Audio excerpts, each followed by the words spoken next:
It's your boy JasonHendrixs. Tell your best friend, hit that like. Make sure you comment, subscribe. Welcome in everybody.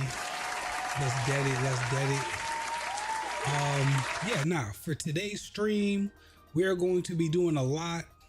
We're going to be learning competitive VGC, all that. We're going to be doing a lot of reading, a lot of quizzes, reactions, and everybody that I react to in the video portion of the stream, their YouTube links is in the description. I'm not going to try to watch other people's videos, so don't make any suggestions because I don't want to have to put more people's stuff in. One of these people try to knock my YouTube channel down. But in today's stream, we have multiple things in the docket, and we are going to learn the world of VGC, Pokemon tournaments, all that. But before we get started, let me say hi to everyone that's in the chat as I try to set everything up. How was everyone's day today? What have you guys been up to? Hopefully you guys have been doing pretty good. Let me say hi to everyone that's in the chat real quickly. Also, Drake, how's it going, Drake? Nate, how's it going, Nate? Q-Man, aka Quan. Sax, what's good, Sax?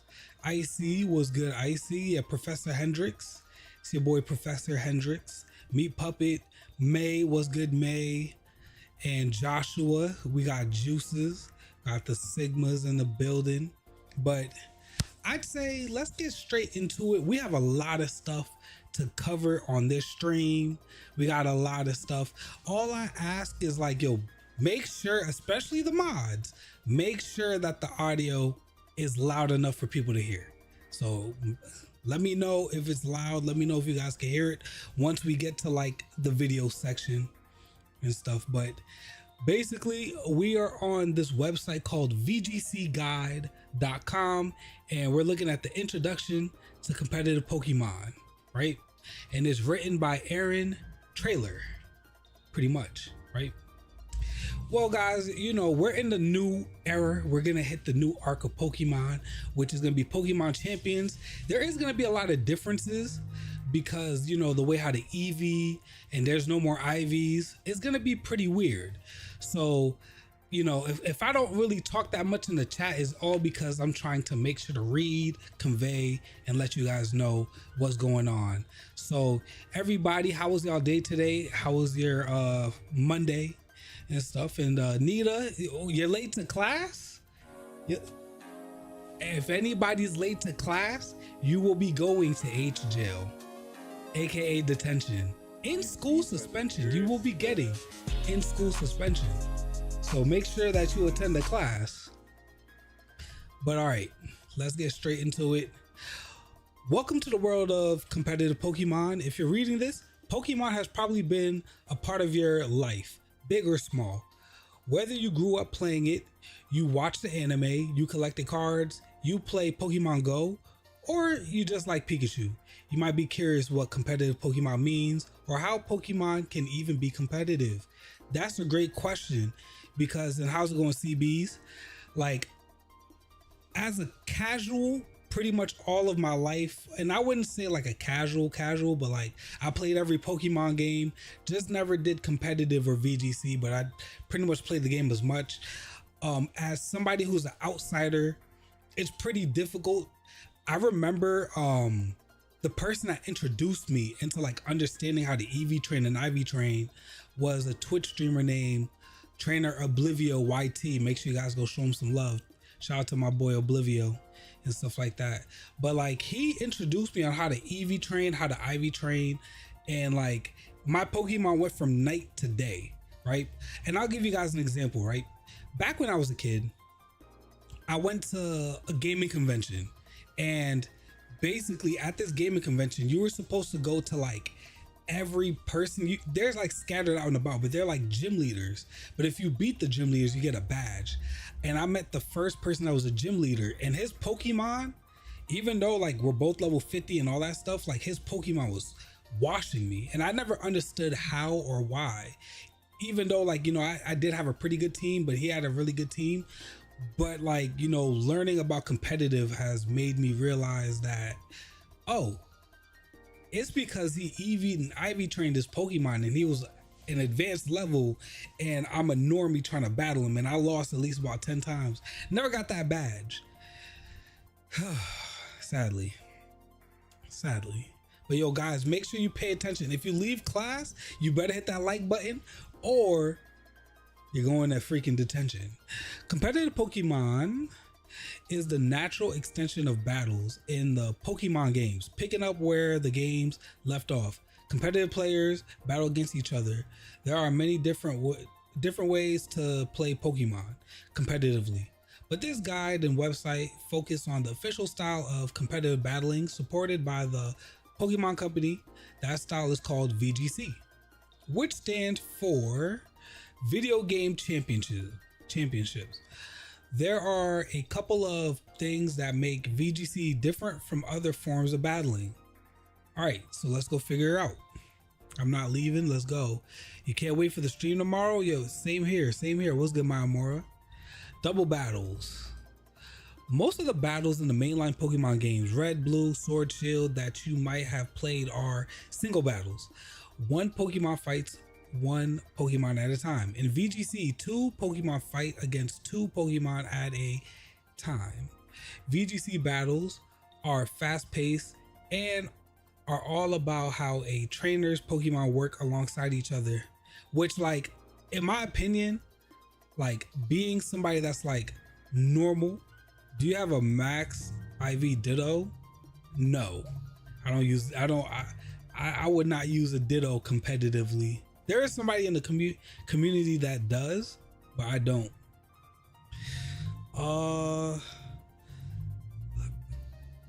I was wondering how you attain one. I think the way how we can is, you know, pretty much by, it depends on which Pokemon game that you have, pretty much. But there's a couple games, like pretty much just about every game that you can play is double battles. So like that's like from single battles to double battles, it's two different type of gameplays. And I feel like if you did want to get into like double battles, I feel like Pokemon Coliseum and stuff like that is a good way to go about it. And basically Coliseum was the first Pokemon game that introduced double battles. Another one was like when you played Gen 8 and you fought the Dragon Gym Leader, Raihan's gym. That was pretty different. I wish that Pokemon made games that you could just do double battles, or you could play the game either single battle, or double battle. That'd be pretty awesome. And then Pokemon Showdown, which is a fan-made site, and we're gonna be streaming that pretty much tomorrow. What format are you doing for VGC? Double battles. No, Jason, I think you use the max IV Ditto to breed Pokemon to transfer their IVs down. I mean, you could do that if you want to, but like, I am like a shiny hunter and stuff. So like, I've always just tried to go for a shiny, but like, you know, like it just depends on like what kind of Pokemon you're making too. What gen? Showdown tomorrow? What gen? Current. Bring 6 Pokemon to battle with 4. So like you pick 6, but you only fight with 4 rather than fighting an opponent with your whole team. You look at their team and pick 4 of your 6 Pokemon to bring to battle. Call them team previews because you send out 2 Pokemon. You'll see half of the Pokemon that your opponent chooses to bring to the battle. As soon as the battle starts, the person who knocks out their opponent's 4 Pokemon first is the winner. And like in the team previews, they always show like, you know, the items always to the side and stuff. And, you know, we all battled and stuff like that. Allowed Pokemon.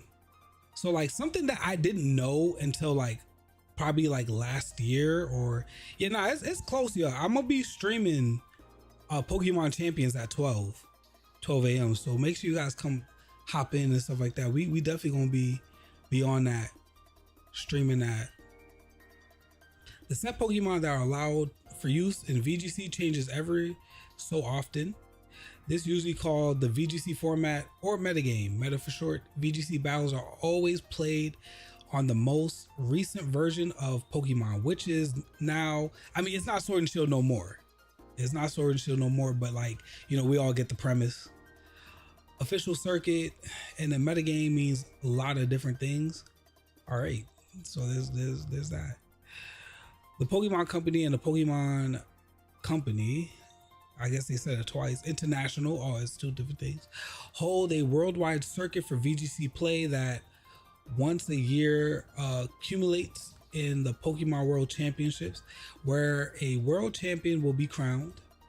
Qualification is done by gaining points through battling in person events ranging from weekly events at your local game store to once a year international championships. This year, I mean, this is not like recent information. This is kind of old information, but you guys understand that, like, you know, basically when you do play online battles and all that stuff, you know, you could go to the championships by going to your local game shops and internationals and then championships, but you got to get points, which I feel like that's kind of difficult when you think about it, just because, you know, you're gonna be battling a whole lot of people. And I've seen like videos of people battling online and in person, but like whenever you go try to like do an international or so, like it seems very hectic. Continue playing the games after you beat them. Many people have become the champion of Pokemon League, but what comes after that? Competitive Pokemon allows you to bond with the Pokemon you battled alongside in new ways. It's a strategy game.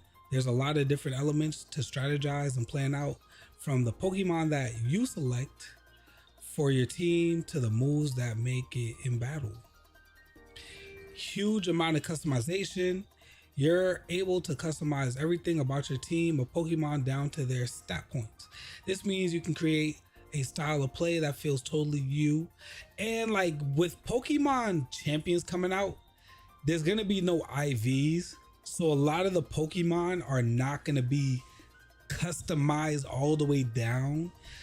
However, like if you have different moves, so people's gonna have to figure out new ways to make a Pokemon unique, whether it's like different EVs or just different move sets, pretty much. No technical skill required. Pokemon is very different from other esports. The strategic decisions that are made do not rely on reaction time and muscle memory. You'll have a good amount of thinking time. And the thing about VGC too is like, yo, bro, there's a lot of people that retain the knowledge so much that they just know, like, okay, I'm fighting a freaking Kyogre, but I just use a special attack and it ate it, so it has to be this. Like some people just know just off of looking like what kind of Pokemon. Plus, like it looks like VGC, whenever people battles, they pick the same teams. All right, Quan, I'll see you later. I'll see you in detention. I mean, there's really no point of adding shinies to champions because the rental Pokemon can't be taken out of Showdown. I mean, technically, but like, why not, you know?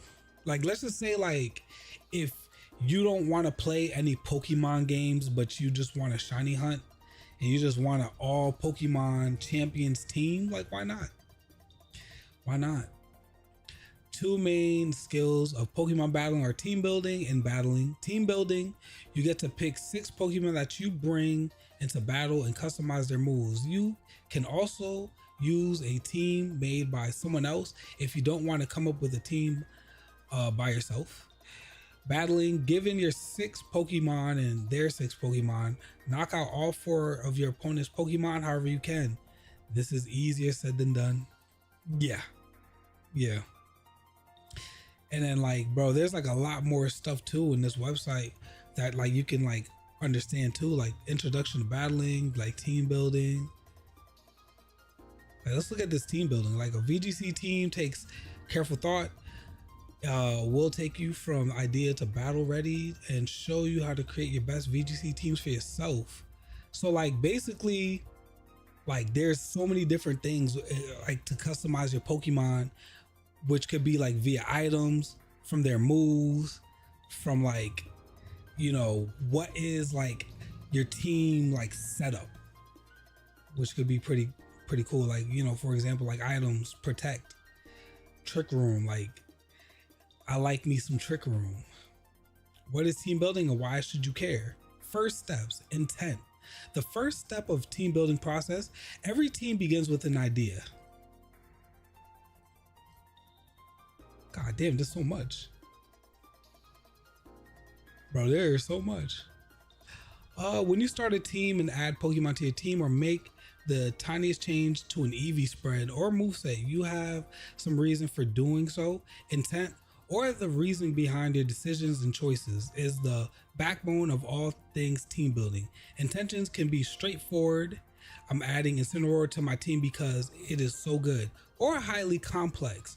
I'm going to give my Cresselia a 8 speed IV so it hits 84 speed stat because I want to improve. I want it to move before minimum speed Groudon and Kyogre in Trick Room. It's not the case that every aspect of every Pokemon on your team has to be overly thought out and extensively planned. That might be overdoing it. Your job is simply to try to understand and accept every piece of reasoning behind your decision that you made to build your team. When you start a new team, here are some possible reasons you might be doing so. You want to work with a Pokemon or mechanic that interests or excites you.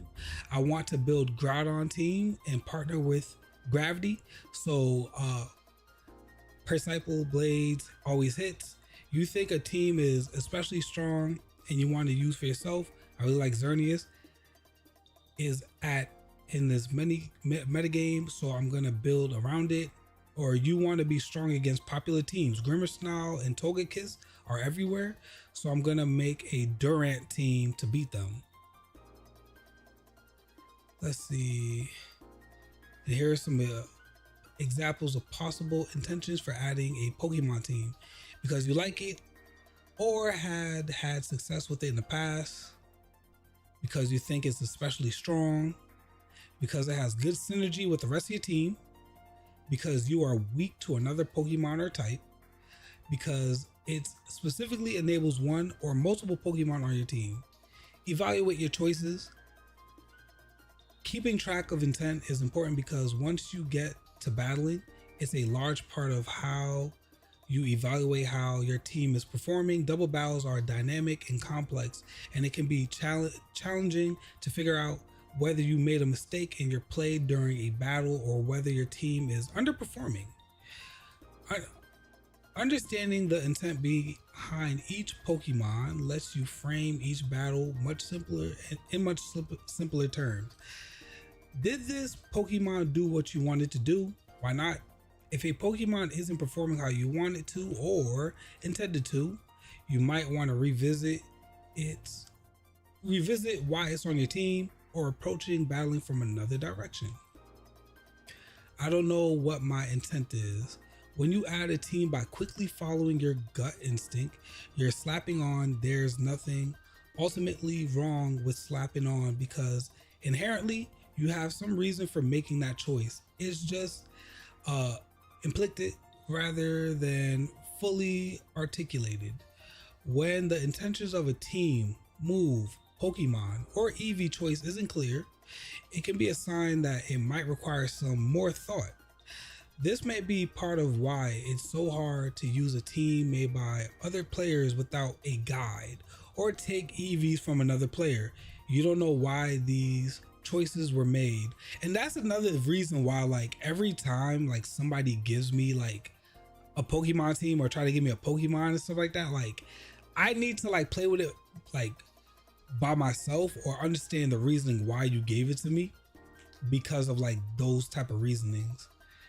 If you're stuck on why you added a Pokemon, try brainstorming for a fusion, why you think it belongs or what you might want from other Pokemon. And then working with others. Yeah, I think like if you have somebody that could like teach you, like a teacher, that should be pretty good too.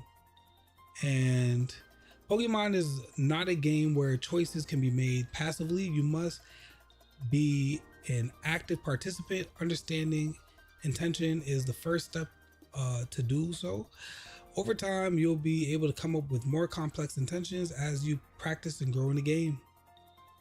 Honestly, it's all about structure, learning the base and branching out to what might interest you or help out in the long run. Yeah, and I agree.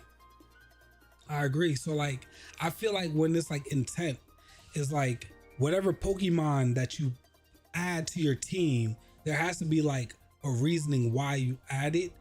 Some people might do it because, oh, I just like this team. Other people might do it because there's a strategy. And some people just might do it because it just makes sense.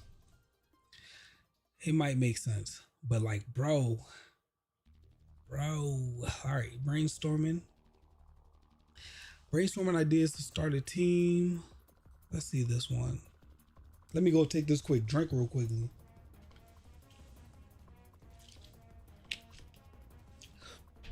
Okay, so let's get it. If you don't know how you like to begin building your team, I got a few suggestions to get you started. Feel free to experiment by starting to find starting points that work for you. Something strong. Being able to identify themes, Pokemon, and strategies that are powerful in current state of the game is an extremely valuable skill. In Pokemon, it can sometimes be easy to try and fail, to reinvent the wheel, but being able to separate the great ideas from the latest fads can give you a solid starting point. What Pokemon do you think are good? How could you start a team to highlight their strengths? And that's a great question. Like, I feel like maybe like some of the best ways to like come up with a team or so like that is by pretty much figuring out like, yo, what is the meta team? And then finding Pokemon that like, all right, this Pokemon can knock out this Pokemon, or this Pokemon works well with this Pokemon to be able to knock out like half of this person's team. So that does make a lot of sense. The metagame. Some players prefer to play whatever is currently standard and try to capitalize on the strength of Pokemon that have established success rather than use riskier strategies that haven't proven themselves yet. Players that prefer this approach tend to use teams that have established results and modify them slightly to fit their preferences. What do you think is strong in the metagame right now? Do you like popular teams? Do you like how popular teams are composed right now? Or do you think putting your own spin on one would make it stronger? Content creators.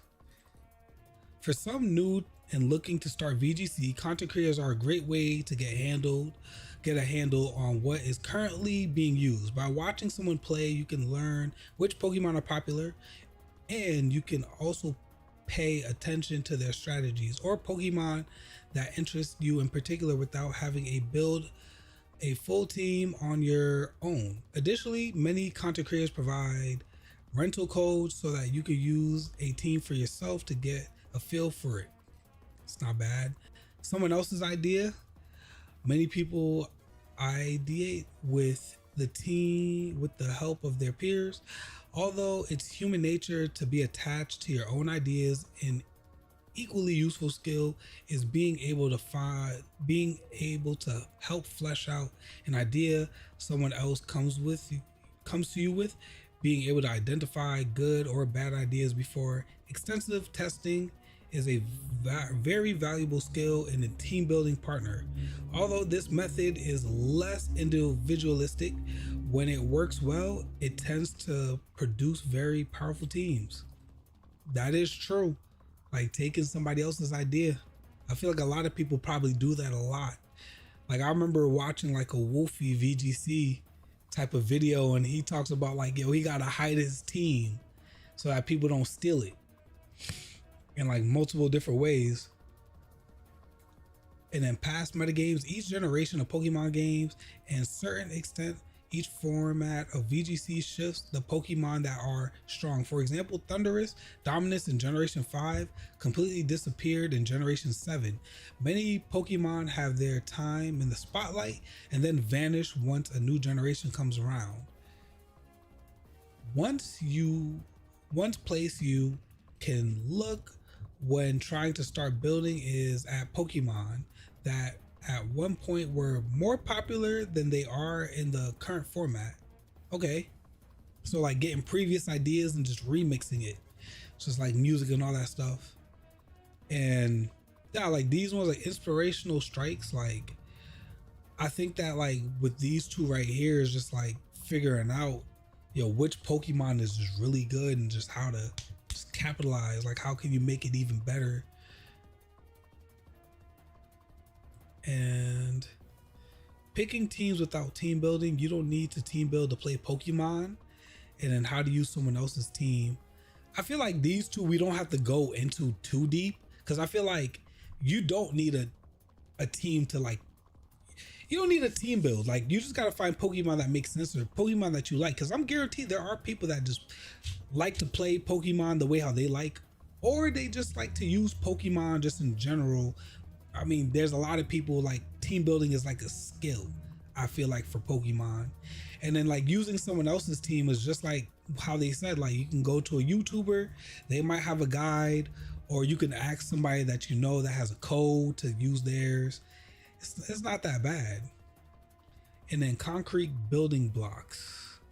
Typing, the type chart is fundamental to Pokemon, and each Pokemon has a typing, but which types are most important and how they should fit into your team. I feel like we all know about typing and how the importance of it. Utility moves. I feel like this is something that we need to look at. Look, even though if you have hack Pokemon, just remove them. Yeah, Drake, you definitely need to do that. All right, let's go figure out like this right here, because I feel like this is something that like I need to learn. And like I feel like in this stream, it's more like I'm learning and we're learning together, because it's like I'm sitting here and I'm just trying to figure this out because I never really like dive deep, and this is pretty much like a time where like I'm really trying to dive deep, trying to figure out like what is what and stuff. So I think like there's a lot over here. Yeah, this is definitely gonna help out a lot with Pokemon Champions or something like that. I feel like this one's really important. When I played through Pokemon for the first time, I had a rule for myself. All of my Pokemon only use moves that did damage, which is a problem I have. Now with triple fire attack Charizard was enough to beat the Elite Four in competitive Pokemon, the norm is a bit different. Nearly all Pokemon in competitive match will have between 1 to 3 utility moves that primarily offer support instead of damage. This is defined as status category move in the game description. The 3 categories are physical, special, and status, but there are some discrepancies, so I prefer to define it this way. Some examples of utility moves that do damage are Breaking Swipe, which is a weak move that lowers both opponents' attack stats, Dragon Tail, which forces the opponent to switch often, used as a counter Trick Room. I did not know that. Some moves are classified as utility depending on the user. Surf is a move that Kyogre could use to deal heavy rain boost damage, but on a weak special attacker intended to activate a partner's weakness policy such as Dragapult or Weavile, Surf would be considered a utility move. When determining whether a move counts as utility, ask yourself, is the purpose of this move to do damage, or does it have another primary goal? How many utility moves a Pokemon should have varies based on the team and Pokemon. Most Pokemon will have at least one. The standard for this is Protect. So basically, each one of your Pokemon more than likely should have like Protect on it, which is something that like a lot of people used to say when we used to do Scarlet and Violet like VGC battles.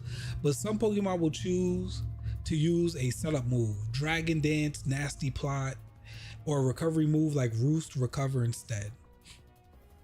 As an overly general outline, most Pokemon movesets will look like Protect, Stab 1, Stab 2, Utility. Let me take a picture of that. I need to save that. Let me take a picture of this. This is all right. Let me take a picture of that. Gotta save that. A Pokemon's role, and guys, yo, make sure that if you did not know that, and like stab 1 and stab 2 / coverage or utility, like stab 1 is like, let's just say Charizard. Yes, let's just say Charizard, right? Charizard is a fire flying type, so fire. Will you post the site on Discord? I could post it right now. I'll post it in the chat. W website. All right, yo, we're on this website. Let me pin it. Pin message. So we're on this website right now. We pinned it. Yo, guys, yo, listen, if you guys are learning, yo, please make sure to hit the freaking like button. All right, so this mess, is this pinned? Let me know if this is pinned. Put a one in the chat if this is pinned. I'm over here just like trying to figure out whether it's pinned or not. Like what's going on with me? This needs to be pinned. It's got to be pinned, bro. All day, every day. All day, every day. It got to be pinned. All right. So let's continue. But yeah, guys, yo, like I feel like this right here is very important. Right here. Protect, stab 1, stab 2, utility, or coverage. I feel like what he means by coverage is like another move that could like do a different type of damage. If anybody wants to like give us like what you think the coverage is, put it in the chat. And what's good, Texas Ranger? Yo, just got home from having dogs for dinner. Bro, are you eating dogs? Or you mean hot dogs? What, yo, Texas Ranger, what you eating for dinner, bro? What are you doing? I mean, my favorite types of Pokemon is fire. All right, then you might like a Sun Team. I'm like, yeah, nah, if anybody wants to let us know what coverage is. A Pokemon's role will determine what move it carries. A fast and frail sweeper, think Urshifu, typically will prefer to have several attacks, whereas a super bulky support Pokemon such as Cresselia will normally run like 3 utility moves and 1 damaging move. All right. Now that you have some idea of what utility moves is and how you can fit them on your Pokemon, let's talk about which specific utility moves are good and why. Yeah, now this one right here is really cooking. This is really cooking right now. Protect. Protect allows you to protect your Pokemon while changing other things about the game state, making it one of the most important and iconic moves in VGC. Unlike many other moves, there are almost no viable alternatives to Protect. Nearly all Pokemon, except those holding a choice item or assault vest, can make good use of Protect. For more in-depth explanation for Protect, click here. Oh man, like I kind of, okay, let me open that link. Okay, god damn, bro, this website is actually very informational. Like I said, yo, bro, the website is vgcguide.com. W's in the chat for VGC guide. Moves that influence speed control. Speed control, or manipulating the order in which Pokemon on the field move, is one of the most important aspects of a team in VGC. Moves such as Trick Room and Tailwind offer enormous returns in use properly. If used properly. Some utility moves are both control speed and double as damage dealing moves, like Icy Wind and Electro Web, which can pick off low HP targets, hit targets for super effective damage, and grind down your opponent if left unchecked. For full description, all right, so yeah, nah, speed control, we definitely need to look at speed control. Whoops, I did not mean to click that. I did not mean to click that. All right, redirection. If you polled VGC players and asked them what is the best type of support in this game, I expect many would say redirection. Redirection refers to the moves like Follow Me, and Rage Powder. All right, I know about Follow Me because like I really like that move, Follow Me. Yo, DJ Maximillionaire, welcome in, bro. Welcome in. And how's it going, DJ? What? Coverage is like Charizard clicking Solar Beam for water types. Okay, so a coverage move is like, okay, that makes sense. That makes sense. So like basically, let's just say like if we had like a sunny day or so like that, and we're fighting a, okay, all right, that makes sense. Redirection. So basically, I feel like I recently like started to like understand, or I didn't know what this was, but like I've used like Follow Me on my Indeedee every time I do like my Trick Room team, and I didn't know that redirection was like, I didn't know that Follow Me was a redirection move. And like I really do like Follow Me because it helps me like literally like put belt at, you know what I mean? So this is something that's really like, all right, this makes a lot of sense. And then I always hear about Rage Powder, and I never like really seen a Pokemon use it. And I think I tried to use Rage Powder one time, but it just didn't make any sense to me. So I feel like we're gonna learn more about Rage Powder and stuff like that too. A good example of coverage is if you have Hydreigon, Dark/Dragon, but it not only knows Dark Pulse and Draco Meter, but also like a Fire Blast or Earth Power. So now you can hit Pokemon that are, okay, that makes sense. Not only fire, but also ground.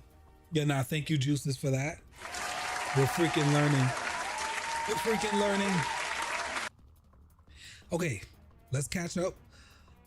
Redirection refers to the moves like Follow Me and Rage Powder, which redirect opponents' attacks and force them to target the user for that turn. Rage Powder and Follow Me differ only in that Rage Powder doesn't work against Pokemon immune to powdered moves, grass types, safety goggles, and overcoat. That makes a lot of sense. Redirection allows a Pokemon to completely protect its partner, barring spread moves, thus disturbing your opponent's game plan. And redirection users with Protect can be especially difficult to play against. Bro, my freaking like mouse does not like freaking do this, and sometimes I gotta like fix it while I'm trying to read, and it be blowing my freaking mind. Target the partner with a move that would be not very effective against the Follow Me user, and you're in trouble. But targeting the Follow Me user with a super effective attack can leave you in a bad shape if the user just protects. Okay. Cause yeah, nah, you could do Follow Me and then protect, Follow Me and then protect. Cause then after that, you're gonna think that you're gonna hit them again, which kind of like tricks out the person that you're battling. All right, that makes sense. Pokemon that are best at redirection have high defensive stats, as their goal is to take as many hits as possible to shield their partners. Most Pokemon that utilize redirection well also make use of disruptive moves that allows them to still exert pressure when they aren't redirecting attacks. Amoonguss Spore. That makes sense. Fake Out is a weak priority move that flinches a target 100%, certainly, but it only works on the first turn a Pokemon hits the field. All right, so whenever somebody jumps in a Pokemon, that's when you're supposed to use Fake Out. Fake Out is extremely flexible. It can be used offensively or defensively, and at any stage of the game, it's used to trade one of your Pokemon's attacks for one of your opponents, so make sure to use it when it benefits you. All right, so like when you think about Fake Out, like basically you have to throw the Pokemon in and then Fake Out. And then I think that like the next turn you can't, but then I think that the turn after that you can use it again. And like Fake Out, you can stop somebody from like going crazy. But y'all, I feel like this next paragraph is gonna be really good. feel like, yeah, the Pokemon that makes the best use of fake out are typically bulky and ideally have some way of switching out. U-turn, parting shot, eject button, volt switch, which allows fake out to be used multiple times per game. Oh, okay. Okay. Alternatively, sometimes fast and frail Pokemon holding a focus dash can use fake out as well. Okay. All right, taunt is a move that like I tried to use it a couple times and it just didn't work. Taunt is my personal favorite utility move. Okay, let's see why. Because it limits the opponent's options and makes your own planning so much easier. Taunt is often used to stop Pokemon that rely on their support moves, such as Trick Room, Setters, Follow Me users, Pokemon that want to put you to sleep, Pokemon that want to recover lost health, etc. Taunt also prevents your opponent from using Protect. As I mentioned earlier, most Pokemon will run at least one utility move, and Taunt stops those that don't deal damage. Okay, so basically if I use Taunt on a Pokemon, it can't use any of its like utility moves, pretty much. Okay. What's good, Picard? How's it going, bro? What's good, bro? Status moves. Status conditions can be devastating when utilized properly. A stat condition is one of sleep, burn, freeze, paralysis, and poison. Confusion is not considered a status condition as it is cured by switching out your Pokemon, unlike the others. Status conditions offer some sort of negative effect on the Pokemon they're inflicted on. The status conditions are not all equal though, and not all are worth dedicated move slots. Ranked, I would say they're roughly freeze, sleep, burn, paralysis, and poison.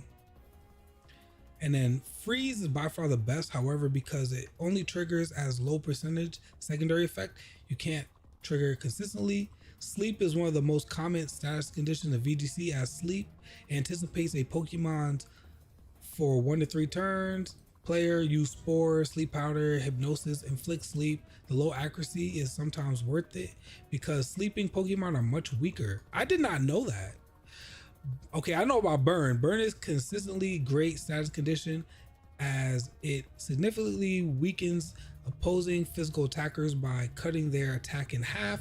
Players inflict with Will-O-Wisp. Paralysis used to be one of the best status conditions. However, Thunder Wave, the best move that solely applies paralysis, has fallen off as electric types gained an immunity to paralysis in Generation 7. Wow. The speed drop was changed from 75 to 50%, and its accuracy was decreased from 100 to 90%. Is that still the same thing? Does anybody know? So it's harder to inflict paralysis on purpose. I strongly suggest you don't mess around with moves that only inflict poison, as VGC games don't typically last long enough to make passive damage worth. Wow, so you're saying that like because like these VGC matches are very quick, poison isn't really like that necessary. So it's like paralysis, burn, sleep, and freeze are better than poison. Maybe somebody might be able to figure that out. Maybe somebody might be able to figure that out. And guys, before you guys be like, yo, Jason, you're reading too much, it's getting boring and stuff like that, bro. Like, this is the first of many things in the docket. However, I feel like a lot of this stuff needs to be like read. It needs to be taught. So it's to stop poison stall teams. Wow. Okay, that makes sense. So the reason why is because like the matches are quicker and poison stall can like take forever. I feel like toxic though, doesn't toxic make it like more quicker? Because like toxic, like, you know, the more that the turns happen, like the quicker like you die from poison and stuff. Yeah, now I feel like at least like this one right here, like I feel like we'll stop probably like we'll read some of it. We'll read some of it, but I feel like so it'll be easier to paralyze than poison. It seems so because like they're saying that poison type is pretty much redundant. Like they're saying that like because the moves and like because of like the turns being so quickly, like there's no point. So let's go talk about these screens. Screens refers to the moves Reflect, Light Screen, and Aurora Veil. These are powerful support moves that decrease incoming damage to 2/3 their original value in double battles for 5 or 8 turns. Note, these is different than singles, which is 1/2 reduction. All right, that makes sense. Cause poison. All right, so Juices says cause poison you can play around, unlike paralyze and burn, which are much harder to play around. Okay. So do you think that poison is good?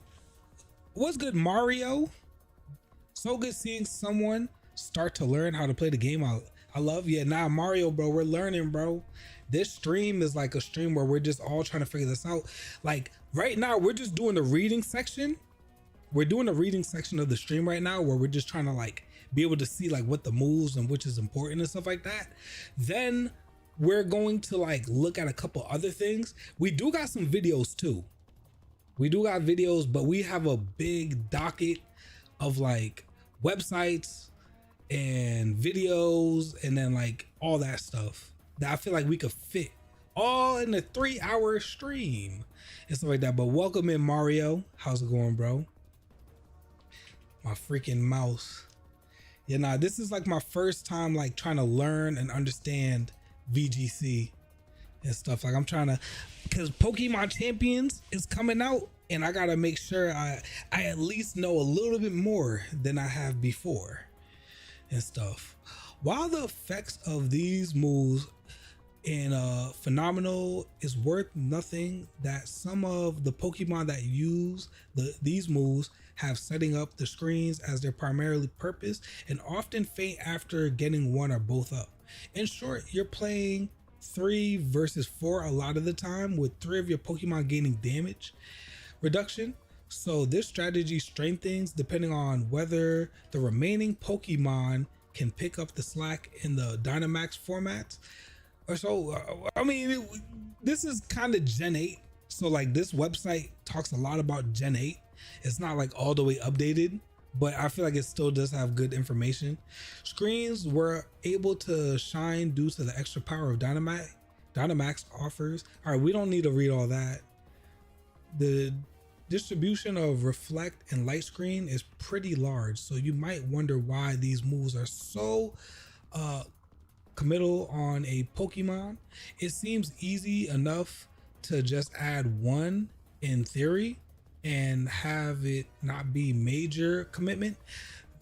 The reason is because of the item Light Clay, which turns the 5 turn base into 8 turns instead. This allows you to get maximum value. Okay, I think I have a Pokemon that has this, but it also makes it harder for Pokemon using them to fill different roles, as the item and 1 or 2 of the moves already accounted for. It's not worth noting strategy that relies on screens are typically weaker to get in critical hits, because a critical hit ignores the reduction that screens provide. They are correspondingly more devastating. Then we got stat dropping moves. That lab coat looks nice. Yo, thank you, Skidmark. I appreciate you. I appreciate you. Lowering your opponents, and how's it going, Skidmark? How's your day today? Lowering your opponent's Pokemon stats is one way of disturbing their game plan. These moves take many different forms. The most common of them, lowering the opponent's speed, which we touched on earlier. Other moves that have seen play include Fake Tears, which lowers the opponent's special defense 2 stages and sets up for an easy KO. Eerie Impulse, which lowers the opponent's special attack by 2 stages. Breaking Swipe, which lowers the both opposing Pokemon's attack by 1 stage. And then we got setup moves Setting up is very difficult in VGC due to the fact that you're always facing down two opponents who can target you while you're vulnerable. That being said, once a Pokemon has acquired some boost, it is often much more dangerous. Throughout VGC history, we've seen many Pokemon do well by setting themselves up. While most move boost either your offense or defense, the most success Pokemon typically raise their offense stats. It's rare to see an unlikable Pokemon succeed. What's good, Chaz? How's it going, Chaz? How's your day today? The best setup moves typically fall into one of the two categories. Some moves raise one stat multiple stages, such as Swords Dance, Belly Drum, Nasty Plot, and are the best on Pokemon that either have priority or naturally fast. Others raise several different stats, including speed, such as Quiver Dance, Dragon Dance, or Vomit Geomancy. The typical set for Pokemon that wants to set up Protect, Stab, Stab 2, or Coverage setup move. Setting up a Pokemon is a high risk, high reward activity. For that reason, these Pokemon are often paired with supporting Pokemon that can protect them while they're vulnerable. Moves like Fake Out and Follow Me, Rage Powder have had the most success thus far protecting their partners. Recovery moves. Recovery moves typically do the best on Pokemon that are naturally very bulky and want to gradually chip away at their opponent. A Pokemon that can make good use of recovery moves, if you expect most natural attacks to do a maximum of 40% damage, Porygon 2, Dusclops, Milotic are good examples of Pokemon utilize recovery moves. Alright, so that's good to know. Anti-setup, Haze, Roar. In some formats, Pokemon that have the ability to set up are extremely dangerous, and extra measures are needed to stop them. Main culprits are Stat Boost, Dynamax, Poison, Xerneas, and Trick Room. Haze is an easy way to stop Pokemon that accumulate too many boosts quickly. Alright, so like I always see Haze and I'm like, yo, what, this move is ugly. Because Haze removes the stat changes from both sides of the field. You can also use it as a way to remove your own debuffs in addition to your opponent's boost. Haze is the best use on extremely bulky Pokemon that can survive attacks from Pokemon with boost and resets them after, such as Tapu Fini and Dusclops. Roar, Whirlwind, Dragon Tail, and Circle Throw are moves that force your opponent to switch, but nearly always moves last. Which means if you put Trick Room, it could go first, probably. When a Pokemon switches, any stat change are reset, so you can use them to stop setup quickly. However, these moves always fail on, alright, like I said, this is kind of Gen 80. Trick Room has the lowest priority out of any move and always moves last. So you can use these moves to force an opponent to switch before they make their own move. Be careful. Most dedicated Trick Room teams will have some counterplay to Roar in a form of redirection or Fake Out. Trick Room still makes Dragon Tail and stuff go last. Wow. Weather. Although most consistent way of setting weather is to use Pokemon with an ability that sets up weather. So it's better to have a Pokemon that has the ability than to like actually do the move, because it pretty much, when you throw it in there, it does it by itself. Which is good, because like whenever I use Koraidon, I think that's one of the things that I like the most. Every time I use Koraidon is that like, yo, it does Sunny Day already because of its abilities. So like I could just start hitting with more, and I could stab with fire type moves. There are times where having one of the weather setting moves can be helpful, referred to as manual weather. Typically on only sunny days and rain dance are used. Since sun and rain are opposite weathers, having a way to get the weather up after your opponent has switched it in their weather setter can be valuable. Manual weather is most powerful on dedicated weather teams. And then ally switch. I think we all know ally switching and how important it is, like to switch up your allies just in case of anything or any type of move. I feel like, always switching is important, even though it could chip away a little bit from your Pokemon, but it's not that bad. I feel like items, we all know items, protect, trick room. Trick room is good. And then like this website pretty much has like a lot of stuff that's good. This one has a lot of good stuff, yo. This is VGC guide and stuff. Shout out to the website wvgcguide.com. This is like the team building section, and you could learn a lot on this and stuff. So that's the first part of the docket. Damn, we did this like within an hour. We got a lot of stuff to look at. So then another thing that I did was I was like, let me go on Reddit. Let me see what Reddit and stuff like that got to say and stuff. So I went to Reddit, and basically like this person's like, hi, my name is Tavis. I've been playing competitive Pokemon since 2008. Started playing VGC around 2010. I heard you're interested in playing competitive Pokemon. And basically he pretty much outlines what VGC is, useful tools, which we're going to go to this like Pokemon.com. Like, and then like a lot of this stuff like Showdown, Nugget Bridge, damage calculator. Like a lot of this stuff is pretty good. Team managed builder. Like, I want to see what this is.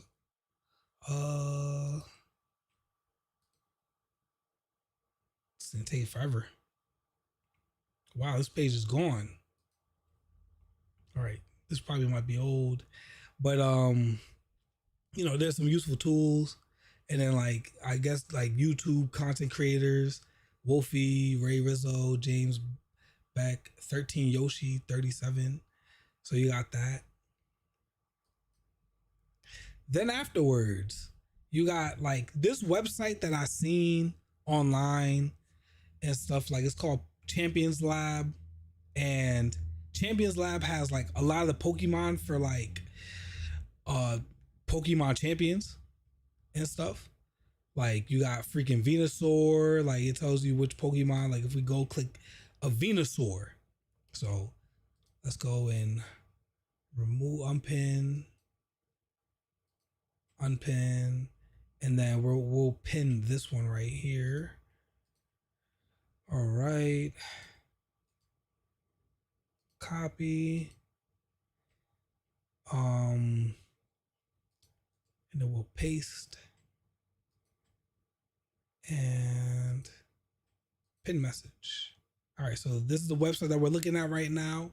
It's called Championship Labs, and like I guess it gives you like a tier 2 of what it is. Like Venusaur is an S tier, Charizard is an A tier, Pikachu's D tier. So it gives you like an assessment of like what Pokemon will be what tier in the game. And so you can figure out like which Pokemon are really good. I think these are all the Pokemon so far that's like connected into like Pokemon Champions so far. If I think. You said you see Ninetales. I'll have to see. Yeah, Ninetales. So like, it even says the Pokemon Home. This is a very well put together website, but I guess they give it an A tier. It shows the stats right here, all of the moves that the Pokemon has, or so it has some good stuff. Its abilities. So this is the hidden ability. It's the regular one. And I guess it gives usage stats. So it tells you like what type of like Pokemon that you can use this for, or something like that. And like I guess it shows the win rate of the Pokemon. And it gives you like the teams, like what teams does this Pokemon go for? So like you could put a Ninetales with a Mega Venusaur and all that stuff. So it has like competitive Pokemon stuff in it. See, I told you about Ditto. But, and then another thing too is that like, it has like a team builder. So basically it has like some type of AI or something like that that tells you like what's a good team right here. I just recommend Torkoal as a sunsetter instead of Ninetales, as it's outshined by its Snow and Aurora Veil setting or Lowland form, and as a sunsetter by Torkoal. So let's go see what we could do, right? Like we put a team together with all these Pokemon. I'm guaranteed they're probably gonna give us something really bad, or I'm probably gonna get a failing grade.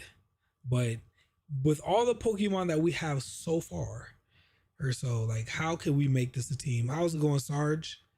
There's another good website called Plastics. Alrighty. And what's good, Sarge? How's your day today, bro? So when we look at all of these Pokemon, what can we do? How can we make this a team? Like, there's a lot of Pokemon that I see that I like so far, but I feel like what I would do is, if I were to pick a team, I'd do Torkoal.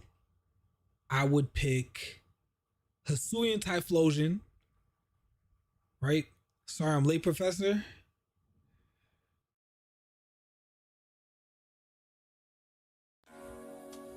Sarge, we're gonna have to put you 5 months detention for being late. You're an hour late to class. 5 months detention in H jail for you. Do. Nobody should be late to class. I'm on the wrong thing. Five months of detention. But like basically, this website is called Champions Lab, and it has like engine predicted like meta teams and all that stuff. So right now we're trying to figure out like, what's a good team that we could build together. So I'm thinking about, let me do a sun team. Let me pick a sun team real quickly. So we have those two Pokemon. I might go for, I don't know why, I feel like Hisuian Emboar. I feel like I want to put Emboar. Actually, Whimsicott, you definitely need to come in here. Whimsicott needs to join. I want to pick Galarian Slowbro. We're at 16 likes. Let's go. But don't people mostly use Torkoal and Trick Room and Sunny Days? I mean, you could, but like, I feel like as a regular fire type too, like, oh, I have an idea. Let me take out Slowbro. But you do make a point though. You do make a point. I need some bulk. I need slow and I need speed. I need somebody that's slow and I need someone that's fast. Nah, I think about it. Ooh, yo, bro. All right, so who can be a very heavy slow Pokemon? I feel like I would have to pick Venusaur. Venusaur would be our Mega Evolution user. But then, like, basically how I do it is like, Torkoal would go. I still got two more. I need to find some big boys. Let me find some big boys real quickly. Let's see. I need somebody heavy though. I need heavy people. Venusaur. Let me cook real quickly. I'm gonna cook real quickly. I gonna see. I just gotta find like some heavy mons. Like, I feel like my boy Metagross would be heavy. Rhyperior? I'll put Rhyperior. Oh no, but okay. I'm gonna have to take out Hisuian Typhlosion, because look at this right here. In VGC, your Pokemon can't have the same items. So I can't even use half of these. So, you know what? This is what I'm gonna do. Like, guys, like I said, this wasn't gonna be perfect, and we're all gonna critique my team and stuff like that. But I can't use that, is what I'm realizing. You know what? I'm gonna keep Torkoal, Typhlosion, right? Oh no, but it knows eruption, heat wave, earth power, and protect.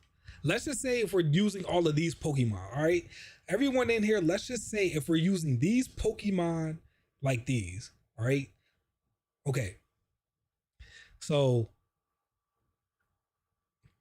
you know what? Let me swap up my team. Let me find something different. Let me look at a Zoomerel real quickly.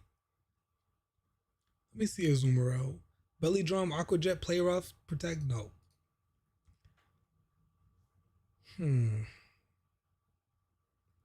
I wanna pick something that makes sense, you know? But I want something that sets a weather. Let me see if I can find something that can set it though. I need something that's gonna set it off. Bro, I don't. Okay, you know what? I'm just gonna pick a team and then we're gonna break it down. That's what we're gonna do. Let me just pick it. Let me pick a team. Venusaur. Then I am going to also pick. Mind you, there's no legendaries so far on this, but this website is for everybody to use though. I feel like Ninetales would work better in Tailwind. You think so? I mean, it is faster. It is faster. A Tailwind, that's team. I would have to find Ninetales again. This should be up here if I remember straight. Ninetales, there you are. Okay, no, they both have the same item. All right, get out of here. They both got the same item. In a way, I kind of want to use Hisuian, Typhlosion, and then like I could like its speed. It has good speed. Yeah, it has good speed. All right. You just changed the item, dude. I mean, I could, but I want to use, let's just say like if I was just to go on this website and use this, I want it to be something like that. I feel like I would use a Hisuian Arcanine. Nope. Let me see. Like let's use the websites. Charcoal. Nah. In a weird way, I want to add Kangaskhan to my team. Like I want Kangaskhan to be on the team. I don't know why, but I really want it to be on the team. Meganium. All right, we're gonna add Meganium to this. We're gonna add Meganium, and then who's gonna be last? Who's gonna be last? I feel like who I want to put last on the team, it has to be, since they're saying poison is not really that great, I want to do Mega Kangaskhan team. Yo, facts. I need it to be fast, right? I need it to go crazy. I'm gonna add Charizard. I'm gonna add Charizard to the team. I know, guys. I picked the worst team. Pokemon Showdown tomorrow? Yes. Why not put Mega Charizard Y? I mean, was there, I don't know if there was an option for it. I know there was an option. Okay, Mega Charizard Y. All right, so we got Y. We got Y. I hope it's OU. No, it's gonna be random battles. Random battles. Yes. So basically, how I would start out the battle, I would pick. Oh, you can't randomly move it. Oh, that's so whack. But Mega Kangaskhan to go crazy or Charizard Y. And then I want Meganium to have the Mega Stone too. Yeah, I want it to have Mega Soul. So we'll have it with Mega Soul. But like all I'm trying to show you guys is like, yo, there's a website and then it shows like the defensive weakness, like to the side, like it shows like the weaknesses and all that stuff and what this Pokemon could do. And its resistances, blind spots, type coverage.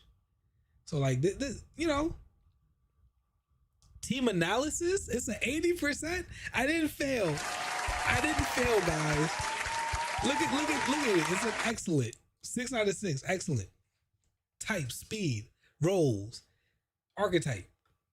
You see this? I didn't fail. I'm not gonna get no belt. My mom isn't gonna be like, Jason, you got a 50, get the belt. Bah, bah, bah. Like, listen, yo, we I did a good job. I did a good job. Good. Good. But yeah, now like, so basically, guys, if you guys want to go and check out this website to see like any type of like, do you have a good Pokemon team or do you have anything like that? This website is pretty good. Not only do they have that, I guess they show us the meta right now.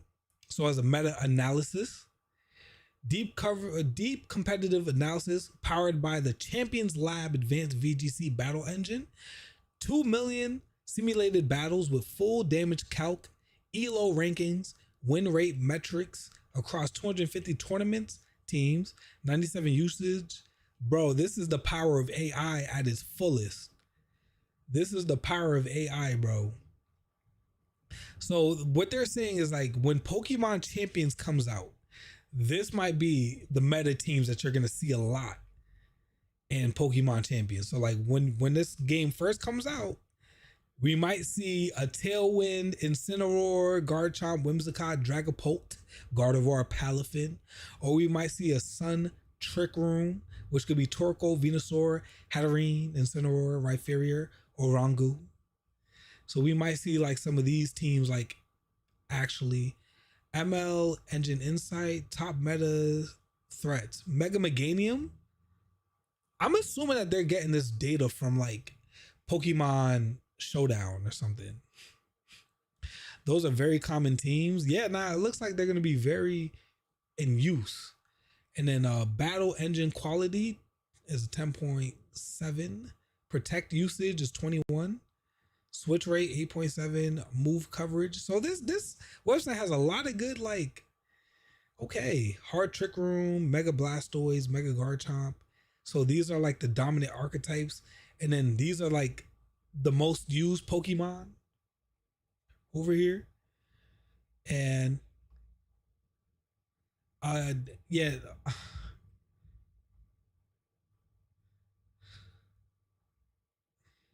Let's see. Failing meta. Meganium is going to be countered by a lot of metagame. Welcome to UU Meganium. And high win rate moves.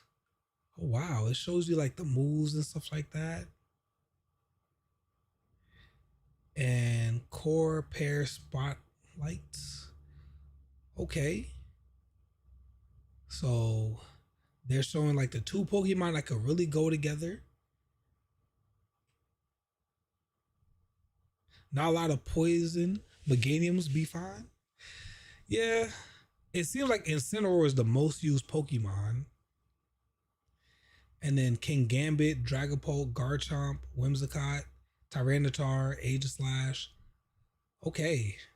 So these are like the top 20 Pokemon right here. All right, this website is not that bad. Meta type distribution, water, steel, dark.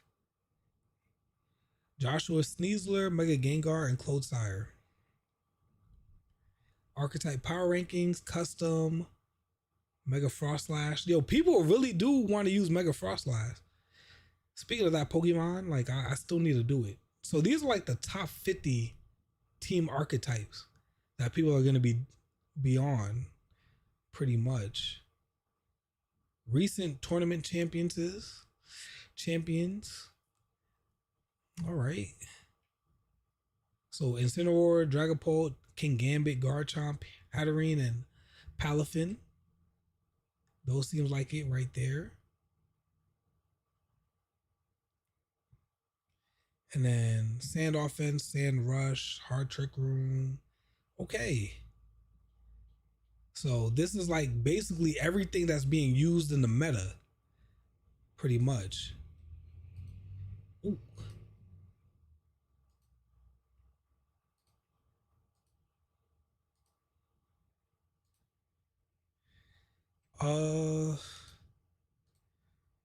Let's go and what's BattleBot? Oh wow, there's a damage calculator. Oh, this is fire.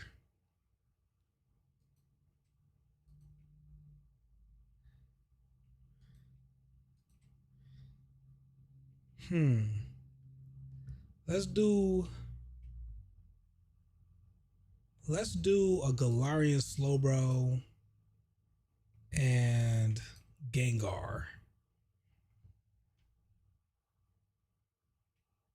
All right, guaranteed KO. This website is fire. This website is actually pretty fire. So like anytime you see like a Pokemon that is like meta and stuff like that, and you could be like, all right, yo, let me go put this Pokemon with these type of moves and see how you could beat it. Yo, bro, this website is actually really good. Air Balloon Heatran Juice and Poke School. Okay. All right. What is VGC? And wow, okay. This website could literally teach you all this stuff too.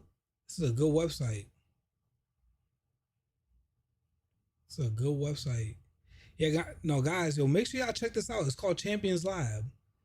XYZ Learn. This is the website right here. So if you guys are looking for it, that's it right there.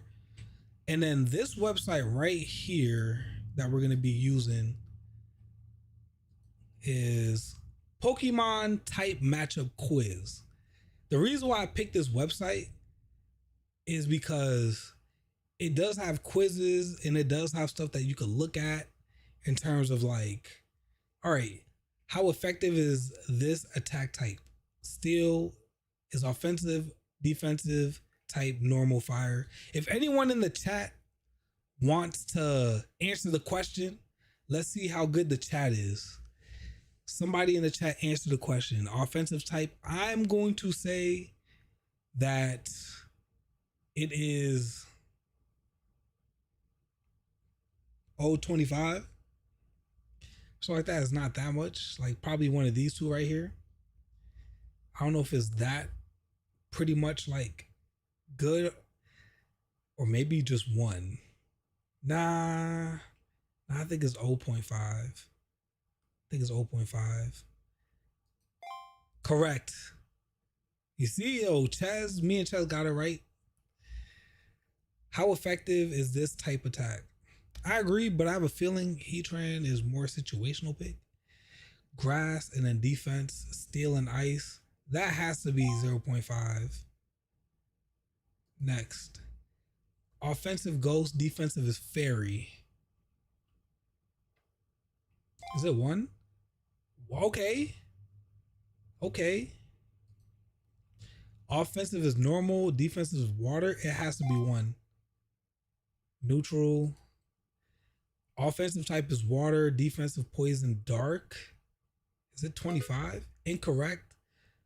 It's 1. What? Damn, I wish it wasn't so quick. Offensive type is electric. Defensive type is ghost. 1.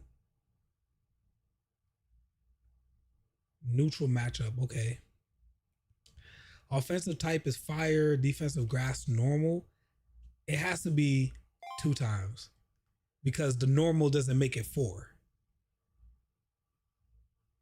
Dark, rock, and dragon.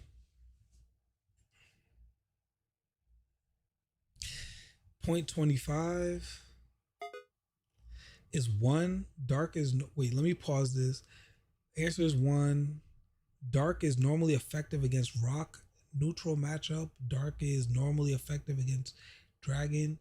Neutral matchup. Overall, dark moves deal normal damage as the advantage and resistance cancel out. Normal, fire, steel, 1. It's not a 1. Normal is normally effective against fire. Neutral matchup, 1x, and steel resist normal, defensive. Overall, normal moves are not. Okay, bro, this is like, but as you can see, like if you go on this website, you'll get a lot of quizzes. and stuff. Like there'll be a lot of quizzes. Let me go and copy that for you guys. And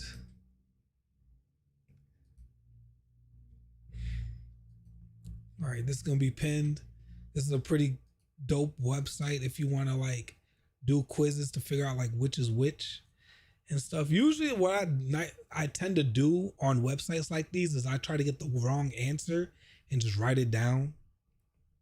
But like that's typically how I've just learned. I feel like if you do defensive type and you do like mono type only, and then after that you do both, would be easier.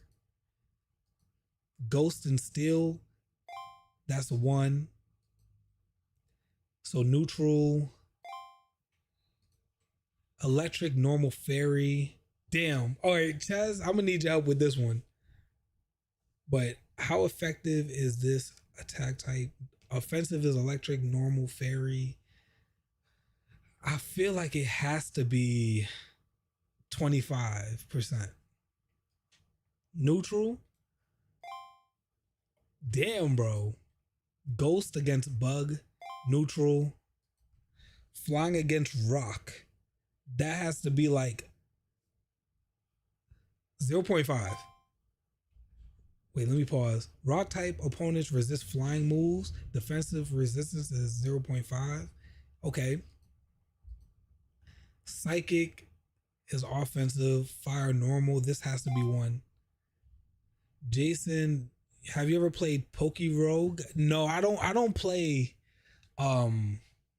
like those type of games because like you can't bring those Pokemon over or nothing like that. Like I'm trying to get as much shiny Pokemon and stuff like that as it is. Yo, if I play like those games, they're just gonna throw me off. We're trying to convince them.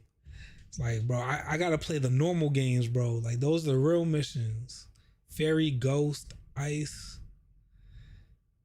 1. Water, electric, dark. I gotta be 0.5. It's 1? How was it 1? The answer is neutral. He never did it. Nah, I can't play. Jason, how you like my team? Mega Kangaskhan, Incineroar, Masquerada, Gliscor, Gardevoir, and Toxapeck. It's actually pretty good. It's pretty good.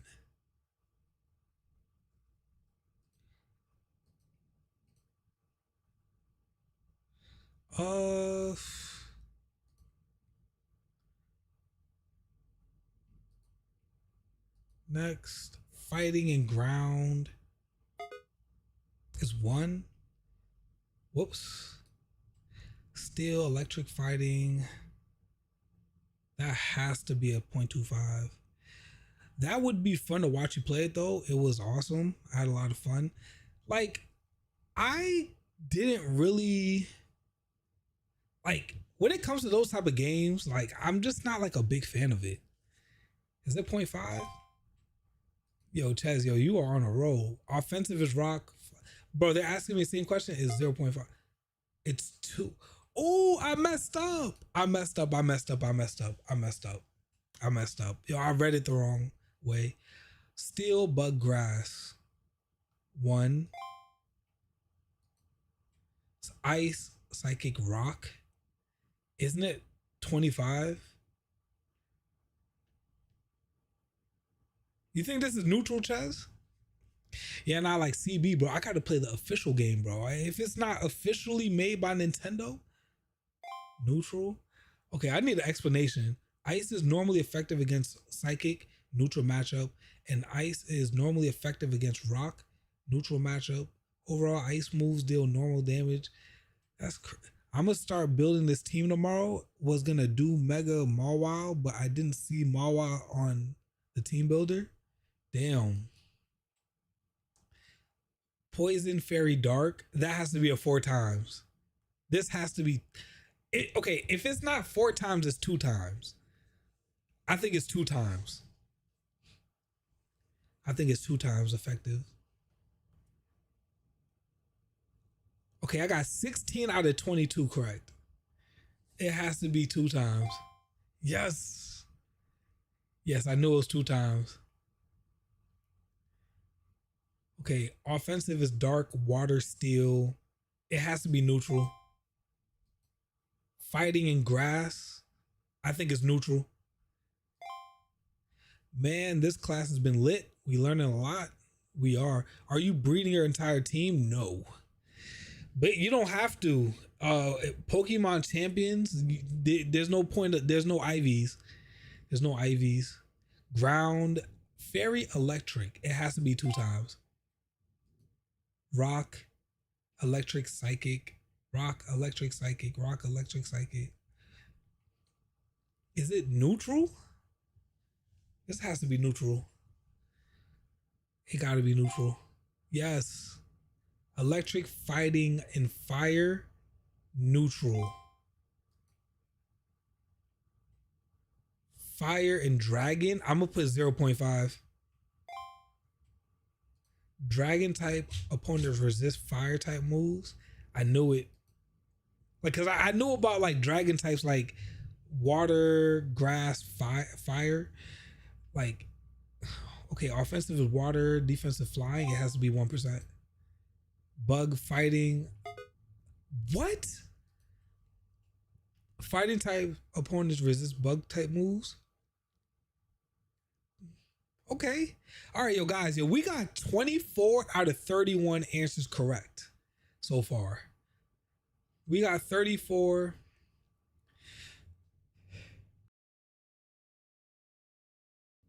So that's pretty good so far. EVs also get reset in champions.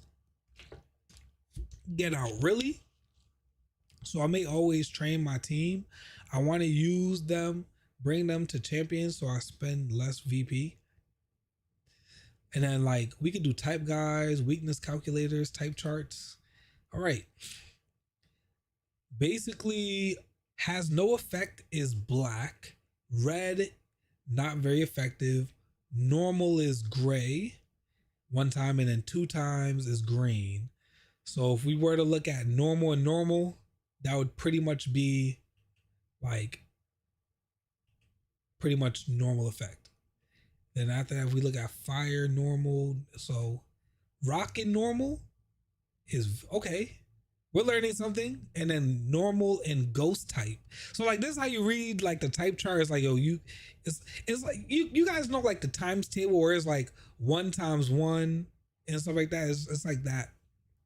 But basically it's like if you're like normal and then like right here is like ghost type. So like it has no effect. And then after that, normal to steel type is not very effective. Learn something new today. And then after that, if you do fire and fire normal pretty much is like normal. But then fire and fire. So if you hit a fire type with a fire type, that is not very effective. Water, I guess if you hit a water, okay, fire is attacking water. The freak. Okay, I guess you could click that. How do you unclick it? How do you get to the middle? What the freak? All right, fire hitting water. Damn, I feel like I messed it up. Refresh. There we go. All right. So it's like water hitting water, not very effective. Fire hitting fire is not very effective. Grass hitting electric is normal. And then basically to get the super effective, you got to hit fire to get the green, ice. So like basically this is how you pretty much, I feel like this chart is really informational. I think this is a really good chart right here, like on this website. Because like the colors and stuff like that, like it makes a lot of sense. Like ground hitting fire, electric, but then grass is like half 1.2. Oh, all right. So it's not very effective. Yeah, nah, this right here is pretty. If you need a screenshot that or something like that. But I like that. Whoa.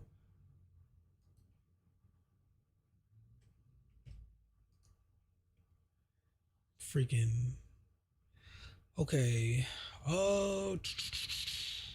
Home. Time quiz, leaderboards, guys, type chart. Let's look at the guides. How to use these guides. Understanding the elemental theory is about more than memorizing a chart. These guides explore the logic behind every matchup so you can predict outcomes instead of simply recalling them. Each entry explains how one element interacts with another and why certain combinations cause more or less damage. When you know the reasoning behind the multipliers, you can make smarter choices when battling. Okay. Well, don't really need to breed anymore since you don't need to breed anymore because of Pokemon champions at that point. What you'll learn, quick explanations for every offensive defensive matchup, are rationalities that connect game mechanics to lore, memory hooks to recall unusual interactions, why both sides matter, offensive openings and defensive liabilities often mirror each other, water douse fire yet yields to electricity, rock cages the blaze but cracks under plants and quakes. Keeping these relationships in mind helps you predict outcomes rather than memorize a static table. All right. All right. And then I guess it gives us the rationality of why. So overall utility. So which is the worst utility then? 92, 98. Do we see? Okay, 83. So grass type is like overall utility is not the best. It's the least. I pray they bring back hidden power in champions. Who knows? They might. Probably like in later leaderboards. Okay, so there's actually people that like. Yeah, there's a lot of people that understands their type matchups. 22 seconds? Wow.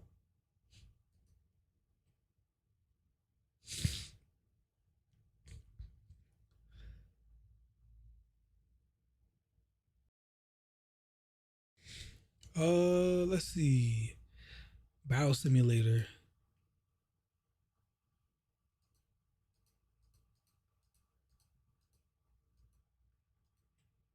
Oh, you need to save at least one to go to team builder. Lame. Advanced quizzes. HP matchup quiz. What's this? All right, which has a higher HP, Surskit or Lugia? Lugia. Which which has higher HP? Entei. Okay. Greedent versus Moltres. Moltres. Of course. Wait, Greedent has more HP than Moltres? Basculegion versus Gorga.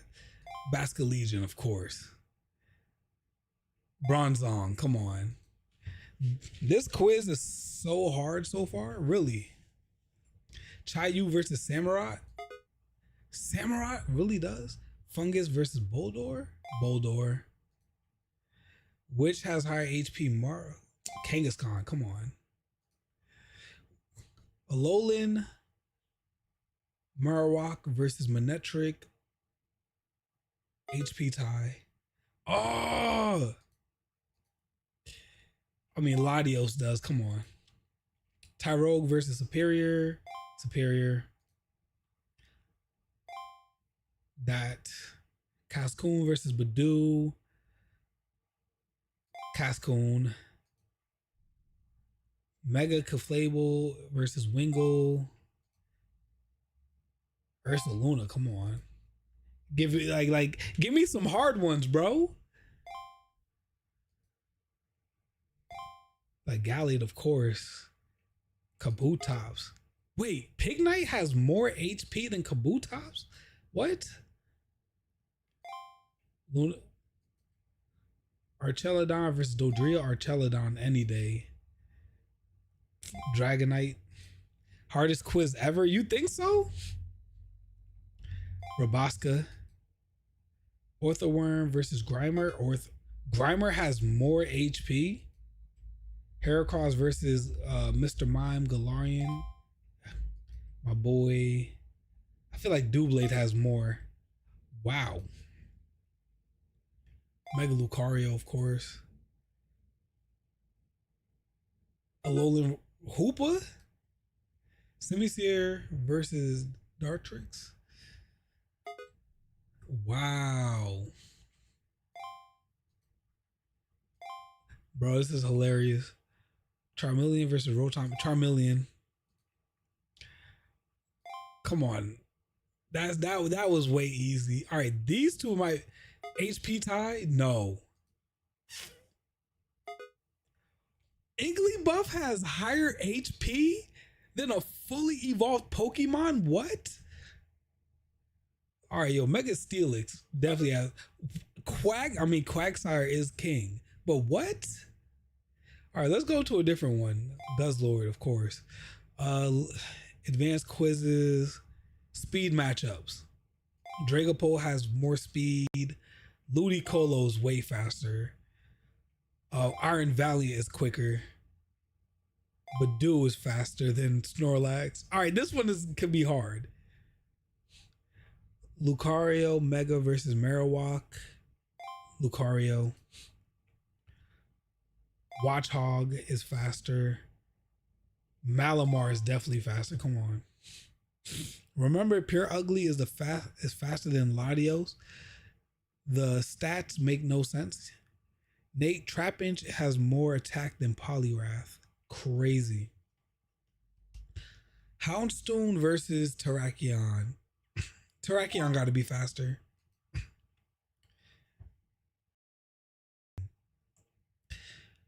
I think Rotom Mo has more speed. Corsola? What? Okay, Mega Mewtwo X is faster. Zarude is faster. Let's keep it a stack. Farfetch'd. Wow. Krabby versus Porygon. Krabby. Who's faster, the Nozzle or Delibird? Delibird. Freaking big Pokemon. Damn, a legendary versus a Mega. Bro, why did I pick that? Diancie Mega versus Mega Mewtwo Y. Speed tie? No. Cherubi versus Iron Juglius. Toadstool, of course. Iron Bundle, Omnistar. Damn, Iron Bundle's that fast? I mean, come on. Urshifu's faster than that. Okay. Persian. Wait, that Pokemon is faster? Riolu's faster. Blastoise faster? Bro, this dude is big man Blastoise. What do you mean? Yeah, nah. Ultra Beast. Mega Emboar. They already know its speed stats? Already? Mega Chandelure. How do you have Mega Emboar's like animation, but you don't have like Mega Chandelure? Which is the GOAT? Necrozma, of course. Palossand versus Basculin. No! Yes, Basculin. Chimchar versus Mandibuzz was Mandibuzz. Ooh. Coyote. No, it's not. The stats for ZA Megas have been revealed for months by now. Really? Decided to use Excadrill. Alrighty. Gudra Hisui versus Bronzong. Yeah, Gudra got them 2 legs. Suicune. Wow. Golurk, Raichu's faster. Mr. Mime is faster. Let's go try out another quiz. Special defense matchups. Which has special defense? Which has higher special defense? Clefable. What? This Pokemon has more than... Okay. Special defense, Palkia does. Tapu Fini, I believe. Charcadet does not. What? All right, Mandy, but yo, bro, I'm taking the L on this one. Latias and Politoed. Latias does. Bro, I'm failing. I got red. Special defense. Like, it's Okie Dokie. Yes. Spoink or Hone Edge. Special defense. Spoink. Yes, I'm in the yellow. Clefable versus Castform. Clefable. Edge Gloss. Obama Snow or Samurai? Samurai. Obama Snow does? What? No, it does not, bro. This dude dies to like a fire type move in like 2.5 seconds. Lombre. Mega Greninja. I wish Mega Greninja looked like this. Special defense. I'm gonna say Mega Greninja. Wow, Gallade does. Scrope. Cyclid. Wow. Bro, I'm failing. Mankite. Deoxys. Tinkatuff. Scrope. Mega Frostlass. Fennekin. Whoa. Umbreon. Cottony. Diancie Mega. Calyrex definitely does. I'm gonna say Monkey Dory has higher. Okay. I feel like Voltorb. No, Kilowatt Trail, really. Regirock. It should have been. I should have picked that. Damn it. I knew I should have picked it. I knew I should have picked it. No, bro. I'm feeling. All right, yo. This is my first L. This is my first L. I'll take that. I'll take that.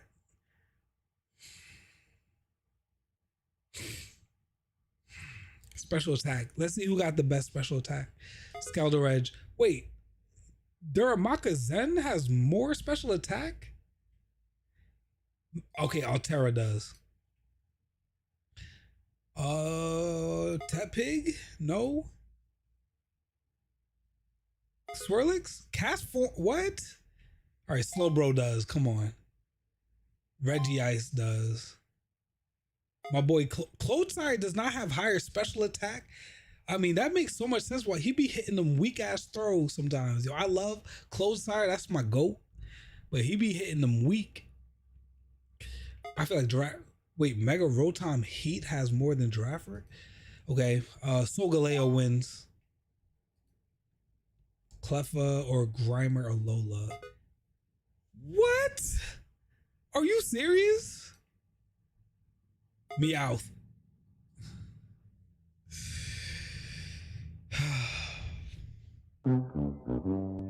Bro, what the hell? Okay, Duraludon. Yes. Kingdra.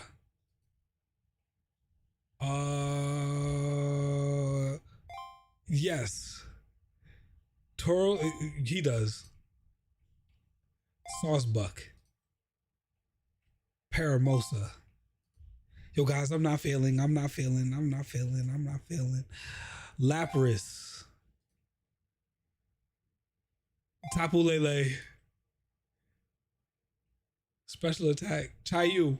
Thank you, God. Thank you, God. Farigiraf or Charizard. Farigiraf. By 1 point. That's crazy. Dracovish versus Durant. Dracovish. Zoroark. Stakataka. It gotta be my boy Cinderstorch. Diancie or Yamat Diancie. Come on. Hatterene. Okido. Wait, Hisuian Growlithe has more special attack than Okidogi, which is like a legendary. Ogre Pond. Wait, what? Blaziken doesn't? Sizzlipede or Quagsire? Quagsire, of course. Fitty. Scolipede. Wow. Quofit. Blissey? Thank you, Blissey. Oh my god. Mega Lucario Z stats were revealed before DLC dropped? I did not know that. Macho. Come on, Chimpa. It's a tie. It's a tie. Deserve those. Mega. It gotta be this Mega. King Gambit does. Ninetales, of course. Hariyama. Wait, Sprigatito has more special attack than Hariyama? Isn't this a fully evolved Pokemon? I feel like Remoraid will clear it any day. Smeargle Sizzlipede.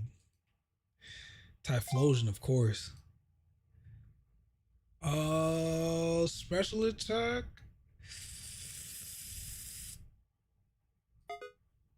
Damn. Crabdominal. Wow. All right, let's go try another one. But I wanted to show you guys like this website, Pokemon type matchups and stuff like that. It's a good website to like, you know, do some quizzes, try to figure out what you're gonna do. I feel like before streams, after I set everything up, I might try to like do some of these type matchup quizzes probably if I'm not busy or crazy busy. So yeah, nah, like this is the Pokemon type matchup quiz. And like another thing too is like, yo, Cerebi.com. Cerebi.com has all of the current Pokemon that's available right now. So it's like, you know, you can see from Gen 1 Pokemon and stuff like that with their forms, whether it's Hisuian, Alolan, Galarian. But like these are all the Pokemon, so you could at least try to make, it doesn't show you all of the Pokemon, but it shows you, you know, at least what we've seen so far. So this is not every Pokemon, but if you wanted to make a team or so like that, you guys could like go here and check all these things out to be like, all right, yo, I want to put these two guys together or something. So we have a good sense. I don't know if we're gonna have any legendary Pokemon. For what it seems like right now, there's no legendaries, but these are all of the Pokemon and stuff like that. I'll go slow too, so don't worry if you're like, yo, he's going too fast. But basically, you know, these are all of the Pokemon that we're gonna see. Like, let's go to my boy Tandemaus. Like, one thing too about Cerebi is like, you know, it shows you all the stuff right here, the type, their heights and stuff like that. Then like you can see everything, like how to evolve it. I wish I got like a 3 family instead of a 4 family.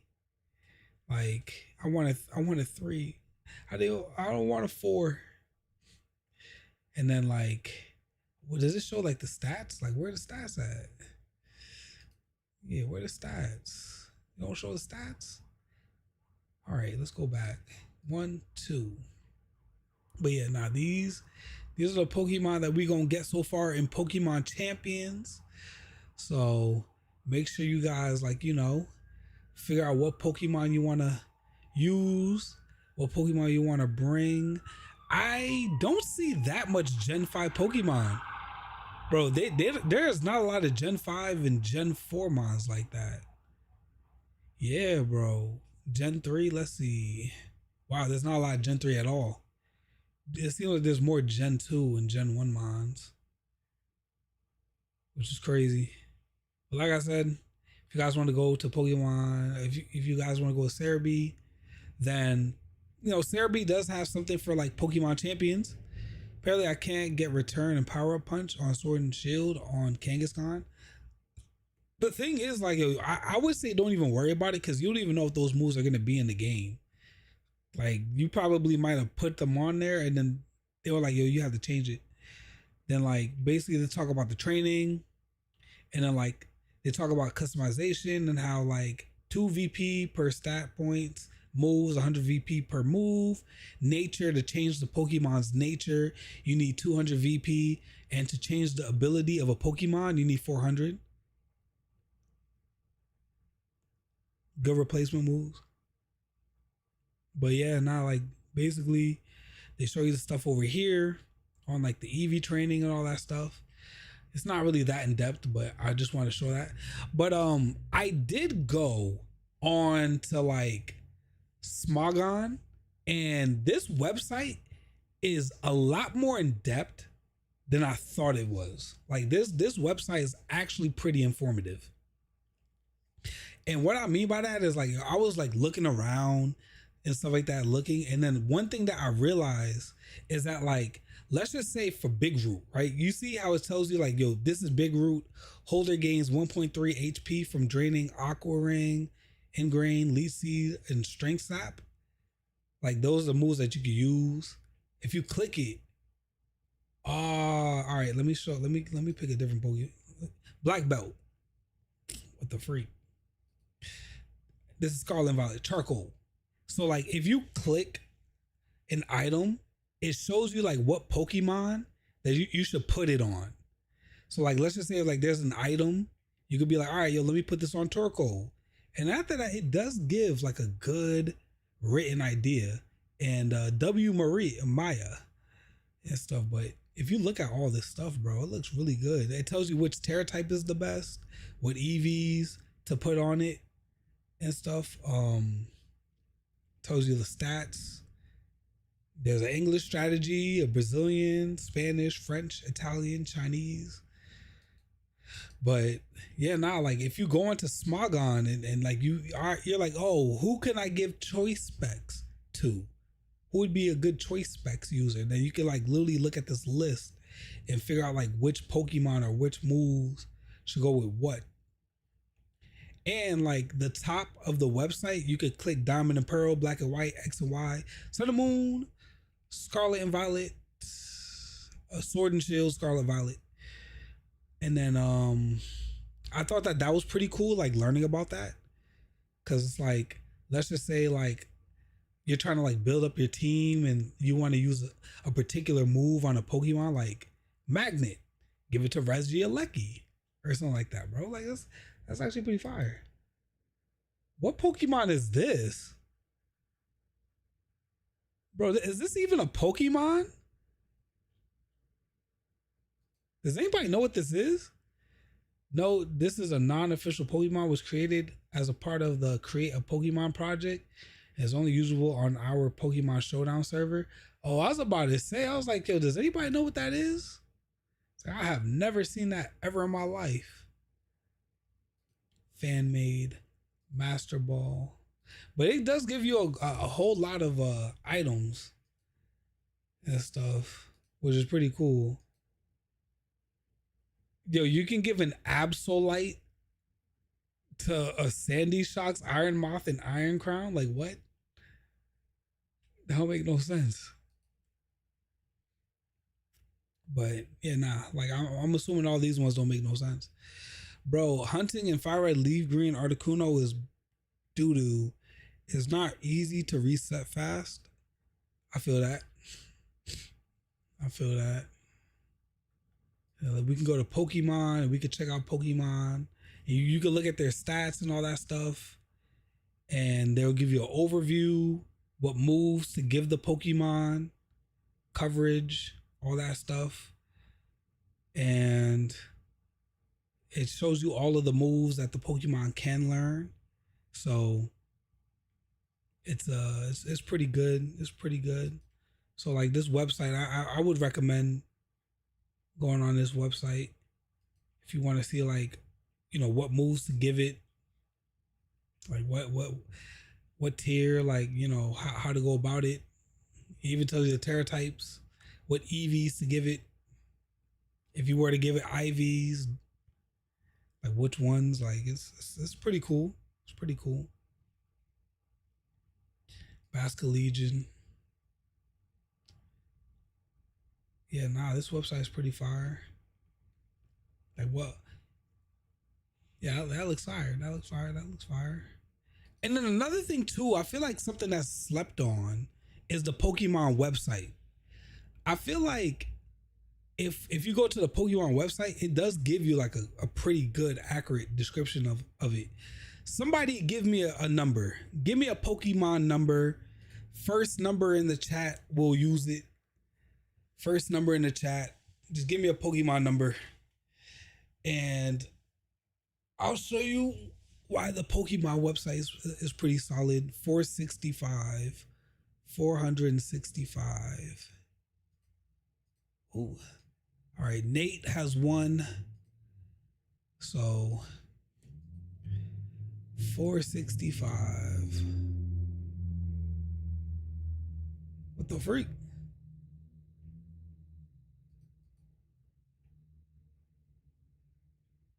What the hell? Name or number? I put the number. Whoops.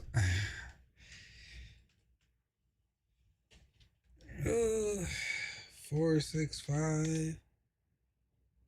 No Pokemon matches your search. So there isn't a Pokemon that's number 465 is what you're telling me. Reduce the no. What the freak? All right, what if I do 200? Okay, 181.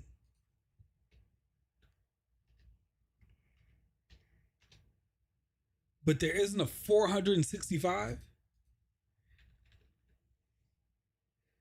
0465. Tangle Girl. Okay, thank you. What the hell? So, Pokemon website is tripping. So basically, if you go to the Pokemon website, like it tells you like the abilities, whatever gender it could be. If there's any variations or versions. It tells you its weaknesses right here, so you know like what the Pokemon's weakness is. And then like I wish that this stats was a little bit more informative, but like it does tell you a story. So if you were to like go to like a Tangrowth and see like, which stats should I like EV train my Pokemon? It's high in defense and high in special attack. So like it does kind of give you like a story of like, all right, maybe I could make it high defense EVs, high special attack, and then bring up the last like couple. I could just use HP for that one, or you could cover its weaknesses. Like, you could just do special defense, HP, if you don't want to like play around with this. But this Pokemon, it tells you like a good story about like, all right, how good can this Pokemon be? So I don't know if anybody else has any idea or so, but I feel like this website is pretty good. I'm debating if I should put all my effort in giving my team all the nature's abilities and everything now, or wait to do it in champions and spend more VP. I'd say it just depends on how you feel. Like if you feel like you want to do an hour later, it's like it's either you want to like just wait, because I'm probably just gonna wait. I already have Pokemon that are competitive. So like I'm not really that like pressed. I know that like it might be a little bit weird, like I might be losing more matches maybe, but yeah. Like it just depends on like how you feel about how you want to deal with your Pokemon and stuff. Like, but I'd say like, this website, not a bad website. Give me 30 seconds.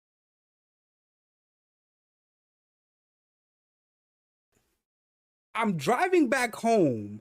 I'm listening to that new Kanye West album. I'm driving back home, still listening to that Kanye West album. And, I'm driving, right? Mind you, I drive with one hand. So I'm like, I wish there was a baddie right next to me. I need a passenger princess today. I need a passenger princess like today, right? So I'm sitting here and I'm just driving. They want you to be down. I don't think they want to stop you. Take it.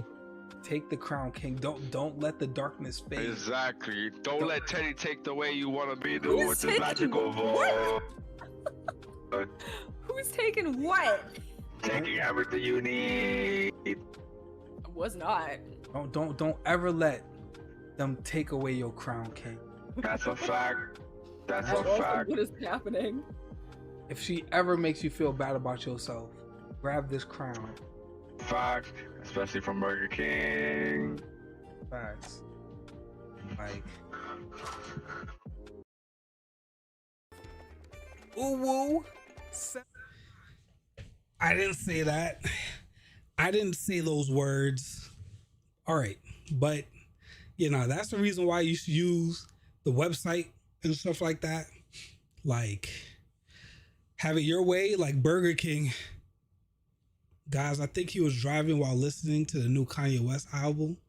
Yes, I was doing that. Have you got your ZA Mons card already? I only have 3 Pokemon left. I have to go for like a male Snorunt, a female Snorunt, and Aerodactyl. So I only have like those left. And I should pretty much be done. Other than Baxcalibur. But yo, getting an ice type sparkling donut with alpha level 2 or 3, it seems like it's something that only Jesus can do. Can't get me an ice type donut for nothing. But now, guys, we have made it to the video section. And like I said,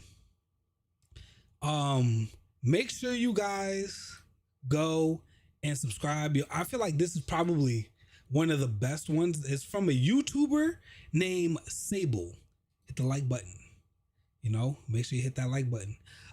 Basically, I put his video and every other YouTuber that I'm reacting to, I put their videos in the description, or their channels. I put their channels or their videos. But if you go into like Sable's like playlist, if I could ever like reach out to Sable or so like that, I would so totally love to interview the guy and stuff like that. I feel like he has some really good insights and stuff like that. Like W Sable and stuff like that. Like these, like when I first was like doing battling streams, like other than like talking to Oblivio when he taught me, I looked at these videos too, and it has like a whole bunch of stuff. But before we do that, let me go do some YouTube magic. Let me do some YouTube magic. You guys have never seen YouTube magic before like this. I'm gonna do some magic. Have you guys ever seen magic? Do you believe in magic? Do you guys really believe in magic though? Do you believe in magic? In the young girl's heart, something, something. Oh, yes. But one last thing. And then like that. And then can't do it right. All right. Voila. Magic is done. We got the magic. So basically, yo guys, let me know if I need to put the volume up a little bit higher. Yeah, let me know if I need to put the volume up higher or if it's good low and stuff like that. Let me know if I need to do anything. So let me know if I'm doing it right. All right. So does home connect the champions? It does. Pokemon Home does connect the champions. If you go into Pokemon Home, you'll see the option. There's an option to play to send Pokemon to champions. It's just that you can't do it just yet. All right. What is Poké-Urus? Poké-Urus is like, it's a way to get your Pokemon sick, but it boosts up the stats.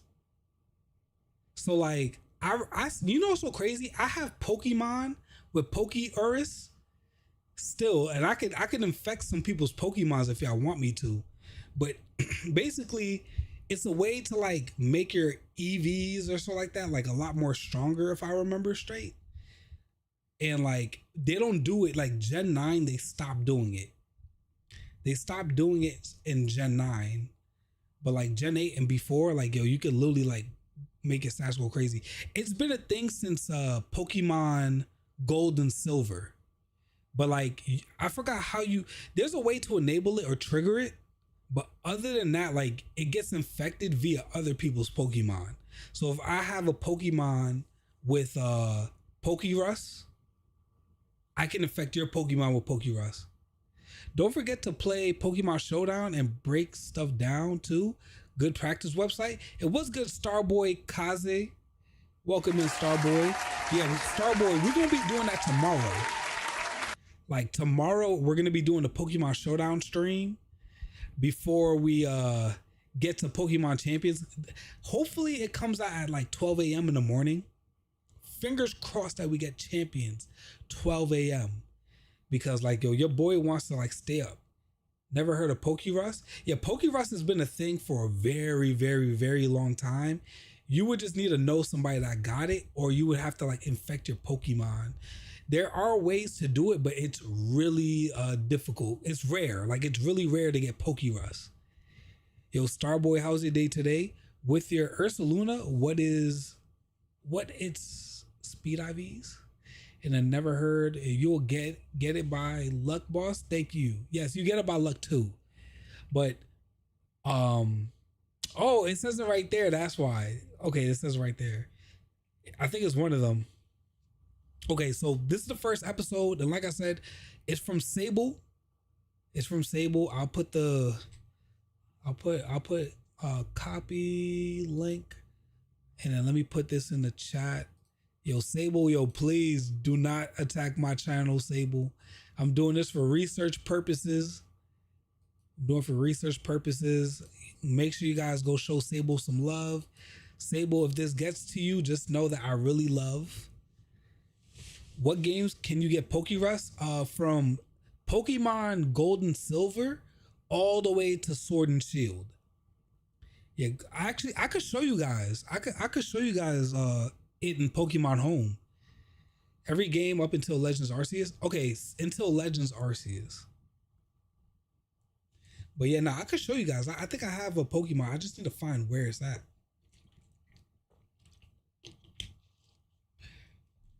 All right. Let me know if you guys can hear it. Put a 1 in the chat if I need to put it higher.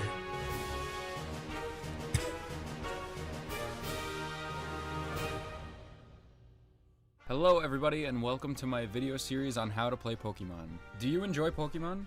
I do enjoy Pokemon, but yo guys, mind you, this was made back in like the Gen 6 era.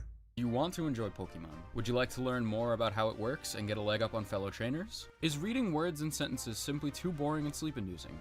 I like reading words. If you answered yes to any of these questions, congratulations, this video might be relevant to your interests. I'm here to teach you the ins and outs of the massive world of Pokemon. Battling, breeding, training. I plan on covering a large variety of topics, from the bare-bone basics to some more advanced competitive insight. So strap in, don your respective learning apparatuses, and prepare to get schooled. Listen, if you guys are not learning, you guys will get detention. If you guys are not learning on this stream, you're gonna get detention. You're gonna get in-school suspension, and I need to call your parents after stream. So if there's nobody in here that got anything from this stream, I'm going to go call your parents. You're gonna get an F for the day, and you get in-school suspension on a Saturday. So don't play with me. Y'all better be learning. Is there a quiz after this? Yes, you guys got to go to that website. You guys got to go to the website and tell me your test scores. Yes, you guys need to go back to that website, do a quiz, and I need to know your test scores real quickly. Something you could do is look at a team on Limitless VGC website that keeps track of teams at major tournaments such as international, regional, and worlds. Put that in the Discord. Put it in the Discord. I'm done. Nah, Ranger. I don't see you did it. I didn't see you do it, Ranger. My bad, folks. I pressed the wrong button. So being that this is episode 1, and also because I literally just said that I'm going to be covering everything starting with the bare-bone basics, let's start with the bare-bone basics. Pokemon is an RPG series that's been around since the late 90s. Yo, Sable, we know this. The game is and they battle until they faint the opposing Sable, we know this. Pokédex. It should also be known that every title in the core series of Pokemon games has been released on a handheld Nintendo console. So now it's time for a history lesson. With the exception of Generation 5, each generation has had 3 games. 2 that were released initially as a pair, and a third that was released later as a sort of special edition that brought the 2 together. The 2 games had version-exclusive Pokemon that could only be caught in that version, and therefore required you to trade with the opposite version to collect them all. So here's the big Thank one you, that Chaz. started them all, Generation 1. The first two games were Pokemon Red version and Pokemon Blue version. These two were known as We're getting Pokemon the Red basics, version and Pokemon alright? Green version Chill, over chill, in Japan. don't leave. The complimentary We're third getting the version for basics right Generation now. 1 was the special Pikachu edition, informally known as Yellow version. I love Generation that 1 version. took place in the Kanto I'm playing Pokemon Yellow as we speak. region and introduced the first batch of Pokemon to the world, 151 of them to be exact. These three titles were initially released for the Nintendo Game Boy. Generation 2 introduced Pokemon Gold version and Pokemon Silver version, Bro, Pokemon Crystal is my favorite. and concluded with Pokemon Crystal version. 100 new Pokemon were introduced in the region of Johto, bringing the number of total Pokemon up to 251. Pokemon Crystal was the first Pokemon game where players were given the choice between a male or a female protagonist. Okay. These So I feel like we know our Pokemon history because you got to be a nerd to be watching these and stuff like that. What I mean by it is like watching me or something like that. Crystal's the bomb, yo, facts. But let's go to episode 2. Let's go to Pokemon episode 2. I've had Red since the start. I got a Pokemon Silver right up there. I got a copy of Silver right there. I used to have Crystal. Damn. Hello bro. everybody and welcome to my video series on how to play Pokemon. In this episode I'm going to teach you about the many different Pokemon types as well as the type chart to how they match up. Learning the Pokemon types yeah, we and talked the type about this chart too. is a good starting place to learn how to play the game itself. By now you may have noticed that Pokemon have elemental types. Some even have 2, but we'll visit that point later. These types are one of the most important factors that contribute to how a Pokemon takes damage and more importantly how much damage that Pokemon takes. Let's get a history lesson going. In the first generation games, 15 types were introduced. Some of the best types ever made on planet Earth. Psychic types were deemed a little bit too powerful in the first generation games, so to compensate, in Generation 2 they came out with Dark type to counter them. Generation 2 also released Steel type, which is purely Chaz, defensive which and game? has a lot of resistances. Which game? As time went on, specifically in Generation 5, dragons were becoming a bit overpowered, so Fairy type was added in Generation 6 to balance out dragon types. Prior to Generation 6, Steel and Poison were not very strong offensively, so they now trump Fairy type to compensate. And I love that, bro. I love using Poison type. Steel type, I like Steel types now. Ever since Pokemon Legends ZA, I like me a Steel type. So as of Generation 6, there are now 18 types in the world of Pokemon. The way types work Violet? in Pokemon is pretty simple. Ew. Think of it as a gigantic game of rock, paper, scissors. Pokemon have types. Moves have types too. If the type of the move you use is strong against the type of the Pokemon you're using it against, you'll do more damage than normal. If you use a type of move that doesn't do well against a certain type, you'll do less damage. Some matchups have neither an advantage nor a disadvantage and therefore will do a regular amount of damage. And in rare instances, certain type matchups will be completely shrugged off and simply won't do anything at all. So needless to say, it's very important to commit these types of moves. Yeah, like the thing about Pokemon is like, yo, there's so much stuff because it's like, yo, there's a Pokemon type, it might be dual type, plus the move, and then whether it's stab or not. And types of Pokemon to memory. It might seem like a lot to handle, but believe me when I say it'll come naturally as you play the game. Bro, this video was made like 12 years ago. This video was made 12 years ago and the animation quality is amazing. Yo, W Sable, the quality is fire. The quality is fire, bro. More, and as you become more familiar with the Pokemon universe. The game itself knows that they put a lot on your plate and they try to ease you in slowly so as not to make you feel overwhelmed. So now let's hear about type effectiveness. Regularly effective moves will inflict normal damage, which is a multiplier of 1. I feel like this video is teaching us the basics about Pokemon and not much competitive play. Yeah, no, I mean, we're just looking at we're looking at the regular just for the people that just joined in. It's for the late people that came to class real quick. Regularly effective moves are considered neutral. If a move is super effective against a Pokemon, that move will inflict double the damage it would have initially. Pokemon defending against a super effective move are known to be weak to it, and these type matchups are considered weaknesses. If a move is not very effective against a Pokemon, that move will inflict half damage. Pokemon defending against a not very effective move are said to resist that move, and these type matchups are considered resistances. Lastly, if a move doesn't affect the enemy Pokemon at all, it won't do a single point of damage. At all. Pokemon defending against a move that doesn't affect it are considered immune to this type, and these types are listed as immune. And that's why, yo, the quiz that we did was really good. That's why I really like the quiz that we did because it's like, it really puts you in situations where you gotta like learn about some of this stuff. Like I really like, I had fun doing the quiz, in my opinion. immunities. An easy to grasp example of type effectiveness is the starter type triangle. These are seen in the starter Pokemon of each generation, the ones that are given to you for free at the beginning of each game. Each game's intro sequence has you choose one of 3 types of Pokemon: grass, fire, and water. They chose these types specifically because they have sort of a rock, paper, scissors rotation, and it goes as follows. Grass And plus, is super we're not gonna effective go against through water. We're gonna go through a good amount of the video, and then we're gonna go to another video, just so that you guys could feel like y'all need to watch the video. But I at least want to show you guys that, like, all right, there's some good videos out there. Like, this is a playlist, and they got like 10 videos that, like, even though this was made like 12 years ago, still kind of viable. Personally, at least I think Water so. is super effective against fire, and fire is super effective against grass. If we go the other way around, we see the opposite. Grass Back in the day games, wow. is not very effective against fire, fire is not very effective against water, and water is not very effective against grass. Also, it's good to know that these types resist themselves. So, grass is not very effective Yeah, I just against learned grass. that, yeah. Fire is not very effective against fire, and water is not very effective against water. This is the type chart that every beginner trainer should commit to memory, and it's the one that the game tries to push on you the most. Yeah, like, I feel like that's something that, like, I need to, like, start to, like, understand a lot more too. Like, even though, like, I do know my types, but, like, I don't know it to that degree or level where it's like, oh, this will be like a 0.5, like, it just resists it. So once you get it down pat, you'll be ready to take on the whole type chart. But that's the reason why I wanted to show that, where it's like, don't forget to look at your type charts and stuff. Don't forget to like the videos too. Don't forget to do this. Hit that like button. I mean, I liked and saved the playlist.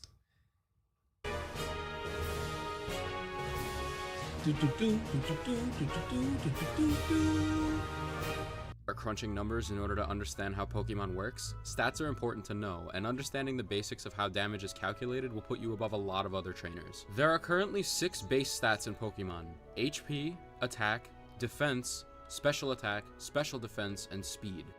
Like, do you feel like this game is very overwhelming? Like, I really have to tip my hat off to the people that, like, really know and really understand all this stuff to a very, like, deep level.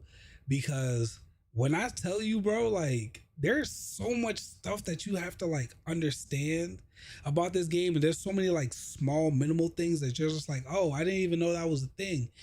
And like I said, like, coming from a person who played the game casually to, like, becoming a shiny hunter and now, like, trying to do, like, battles, Pokemon will literally, you think the game is just like beat the 8 gyms and then, like,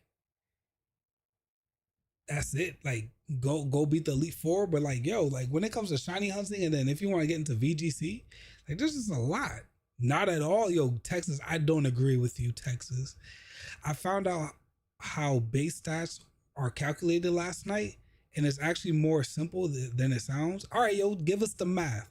All right, Chaz, explain in simple terms to normies like me how easy it is to calculate, and let me see how you learned it. HP stands for hit points and determines how much health your Pokemon has, and therefore how long it takes for that Pokemon to faint. Speed determines which Pokemon gets the first move. Pokemon with higher speed stats will move first and therefore have a much bigger advantage over slower Pokemon. If you're wondering how quick attack works and why some moves always go first or last, that's called priority, and I'll be covering that in a later video.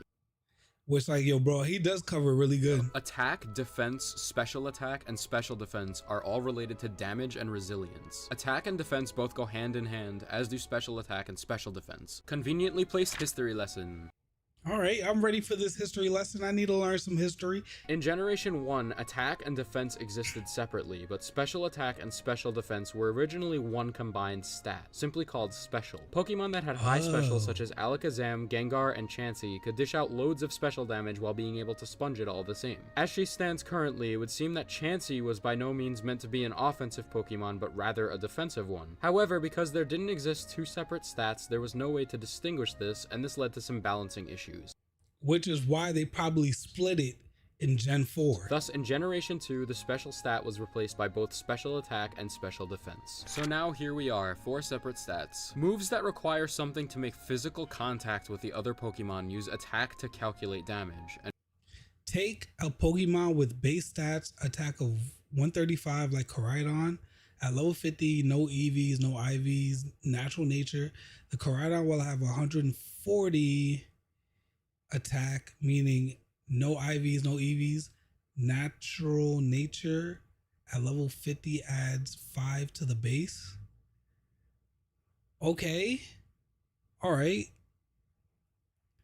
So like you're saying that like basically 5 points will just be added to the Koraidon, making it from 135 to 140 attack. And Pokemon defending against this type of attack use defense to soften the blow. On the flip side, moves that Wow, Gen 2 split special, didn't even know that. Me too. take use of an element, wave, or beam of some sort to inflict damage utilize the special attack stat, and Pokemon defending against this type of attack can take advantage of special defense to shield against it. Now let me read your mind real quick. How do I know which attacks are physical and which ones are special? This is where damage categories come into play. Join me next time and I'll tell you all about it. All right.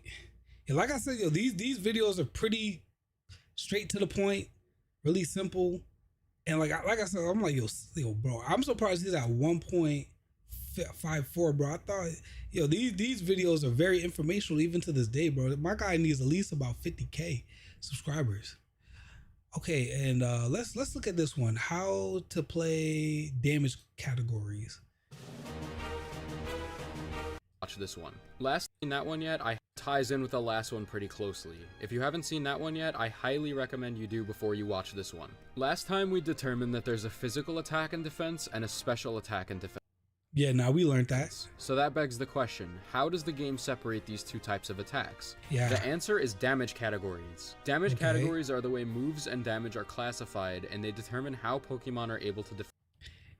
And each extra IV adds 1 extra stat point. Okay. Defend against certain types of moves. Let's start this episode off with a history lesson. Prior to Generation 4, attacks were categorized for attack and special attack as they should be, but this was based solely on what type each attack was. I'll let that sink in for a few seconds, and then I'll give you an example of why this was troublesome. Alakazam, as of Generation 2, had access to the 3 elemental punch moves, Fire Punch, Ice Punch, and Thunder Punch. Alakazam has a high amount of special attack and doesn't really perform well with physical moves. Considering the nature of these moves, you know, the fact that they're punches, one would have to assume that they'd be classified as physical and therefore utilize. So let me guess, there were special moves? The attack stat for damage. However, this was not the case prior to Generation 4. Based on the way damage categories were defined during this time, fire, ice, and electric moves were all considered special regardless of the nature of the move. This gave Alakazam an incredible amount of type coverage. Damn, yo, Alakazam must be fire in Pokemon Fire Red and Leaf Green. Like, this must be a really good Pokemon. And gave him a very threatening presence in the games. In Generation 4, 3 definitive damage categories were introduced: physical, special, and status. This broke the trend of type-based damage categories and allowed each individual move to have its own attribute, be it physical or special if it inflicted damage, or status if it didn't inflict damage. This is currently the way all moves are classified, and surprisingly, it's not all that complicated. The nature of most moves is highly indicative of what damage category it falls under, and even if you're still unsure, you're able to check like I said, yo, this video is very informative. Each move's class within the in-game description of that move. So now that you know your stats and damage categories, be sure to tune into the next episode where I'll be covering Pokemon's evolution. Yeah, man, like we'll look at one more. We'll look at one more, and then after that, like, I'll let you guys look at the rest of them or so that, like, you know, you guys could come and check these ones out.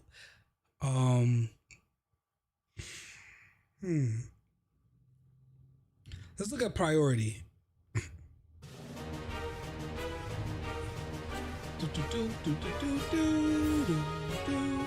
don't forget to hit that like button. Hit the like button for me, and then hit the like button for Sable. Hit the like button for your Hello boy. everyone, Also, and welcome don't to forget another about me. edition of How to Play Pokemon. In this episode, I'm going to talk about priority and what that means for a Pokemon when it comes to taking turns. Priority is an important battle attribute that further determines the move order of a battle. It doesn't always factor in, but it's critical to be able to know when it does. As I explained when I first talked about stats, speed is the way that the game chooses which Pokemon goes first. Faster Pokemon get the first move, while slower Pokemon have to wait their turn. Priority goes beyond speed and can further alter whether or not a certain Pokemon will get the first move. This is how moves like Quick Attack and Bullet Punch can bypass speed and go first, no matter Yeah, nah, this one is very informative. what. Certain moves and battle actions can fall into a priority bracket anywhere from +8 to -8. These values are not shown in the game, but they're easily viewable on online move databases. Y'all should hit the like and subscribe. Yo, big Ches in the building telling the truth. Yo, W's in the chat for Ches. W's in the chat for Ches. That's that real love right there. God bless you, King. Some moves also hint at priority by saying this Don't move will forget to always hit go the like for first. Ches, By too. default, moves will have a priority of 0 and will follow speed for choosing the order in which they're used. If on any given turn a move used has a priority that's greater than other moves used, that move will always go first regardless of speed. This means that even if a Pokemon is slower, if it uses a move with positive priority, it will be able to move first. This is particularly useful on slower Pokemon with high offensive stats, such as Crawdaunt with Aqua Jet, which has +1 priority, and Bisharp with Sucker Punch, which also has +1 priority. On the opposite end of the spectrum, there are moves that have negative priority, which will be used after others. You'll see this on retaliation moves like Counter and force switch moves like Roar, among others. Counter allows the user to hit the opponent back with double the power of the last physical move it took. Counter has -5 priority to ensure you're able to effectively take a hit, which you can then retaliate against. Roar is a status move that forces the target to switch out. Yeah, not like, yo, this video's like some of this stuff I didn't know, like basically like how one move is quicker than another. And I still like, that's something that I really need to learn, is like my priority moves and stuff like that's something that like I need to like be like, all right, this is a +1 move, this is a -1 move, or these two are +1s. Yo, who's gonna be quicker? Like that's some of the stuff I need to work on. Roar has -6 priority so that the target Pokemon has a fair chance to move. Now there's a key word I used before, bracket. Simply put, if Pokemon are in different priority brackets, all Pokemon in higher priority brackets move first. If two So like, does that mean that like a Pokemon could be on its own speed tier that's higher than another Pokemon? or more Pokemon are in the same priority bracket, then speed comes back into play and determines which Pokemon moves first.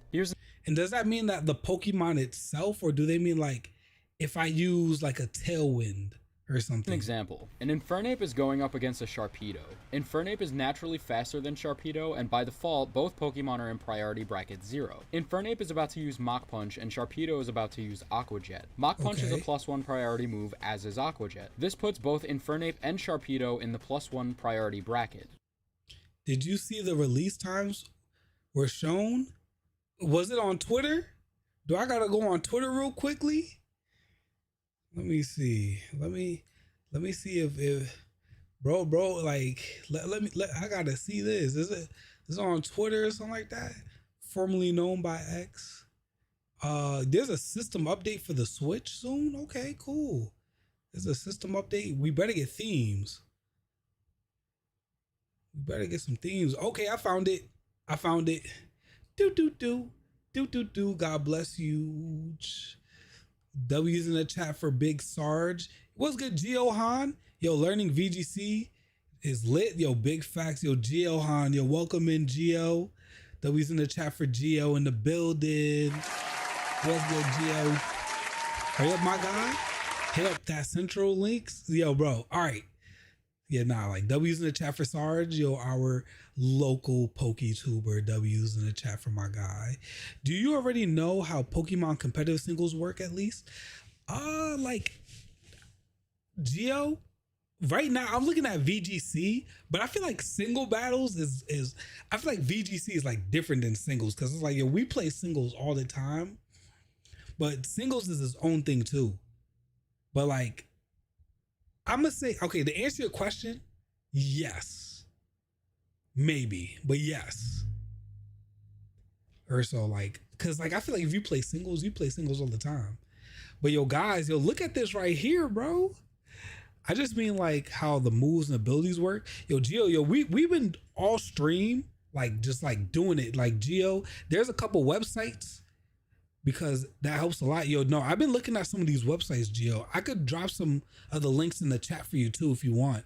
Like, yo, Gio, there's this one really good website. I could drop it. Yo, let me know how you feel about it. I was like, yeah, nah, Gio, you definitely gotta check out this website right here. Copy. Yeah, nah, like, let me drop this one for Gio real quickly. Paste. Yeah, nah, Gio, you gotta check out this website right here. This website is fire. But yo, it seems like via Sarge, God bless you, Sarge. Pokemon Champions launch time revealed. April 7th, 9 p.m. CST, Central America. April 7th, 11 p.m. EDT, which is like EST. So, yo, bro, we'll be able to play Pokemon Champions at 11 p.m. What? Yo, guys, we're going to be able to play Pokemon Champions at 11 p.m. April 7th, 8 p.m. PDT for the West Coast people, for my West Coast, and then 5 a.m. for my European folks. So I'll be able to play it at 9. Yo, lucky. Freaking lucky. I just like brain dead dual discharge lightning rod sets like Raichu and Kilowatt Trail. Yeah, nah, we definitely and Geohan, we're gonna be doing some VGC Pokemon Showdown battles tomorrow. Yeah, nah, thank you, Sarge. Yo, W's in the chat for Sarge. Yo, Connaughton, yo, you missed the whole class, Connaughton. Connaughton, I'm gonna have to give you in-school suspension real quickly. But Connaughton, before I give you in-school suspension, these are the launch times for Pokemon Champions. So, I mean, I don't know if they got your time. But, like, if you know what time I'm subbing, hey, let's get it. Let's get it. Let's get it. I was sleeping. Yeah, nah, you sleeping before you go to class? Yeah, you got in-school suspension now. That's it. But, yo, guys, yo, tomorrow, bro, 11 p.m., bro. 11 p.m. We're going to be able to play. That means that, like, we're going to be doing, like, 8, 9. Bro, we're going to be doing like at least 2 hours of Showdown stream tomorrow. Make sure you guys come over to the stream tomorrow. We're going to be doing 2-hour streams. Take an hour break so your boy can set up a thumbnail real quickly and stuff like that. Then we're going to be playing Champions. I say like maybe an hour or two. We'll do like Champions maybe an hour or two because I don't know if I'm going to be really busy Wednesday. So yeah, that's it right there. So, boop. All right, but yeah, now let's give in-school suspension for Connaughton for getting late to class. All right, now Connaughton, you was sleeping. You was sleeping when we supposed to have class, Connaughton. You get like 2 to 3 days of in-school suspension. That means you have to be doing a lot of people's homework. How dare you miss class? All right, yo, let's go lock this in real quickly so we can get back to the video. But Connaughton, 3 days of in-school suspension on a Saturday. Course adjourned. I don't have a Switch. I'm gonna have to wait until release on mobile. Damn. Why random battles? Cause it doesn't take the thought and skill out of team battling. It just lacks. It's just luck-based games, but it makes it more fun because if you have an unlucky team and you still win, it's like, bro, like you're doing great. I'm excited for ZA Pokemon abilities though. Some has been revealed already. Yeah, nah, I can't wait for them to all be revealed on Tuesday tomorrow. Wait.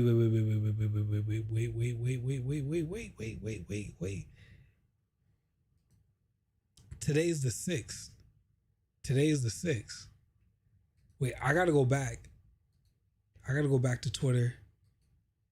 I gotta go back. Where's Central at? Yeah, we gotta go to Central. Giraffity. I just gotta find that. I gotta find that real quickly. Pokemon home gifts. Damn, that's not bad. This is really good. All right, Jason, pay attention to what we were supposed to do.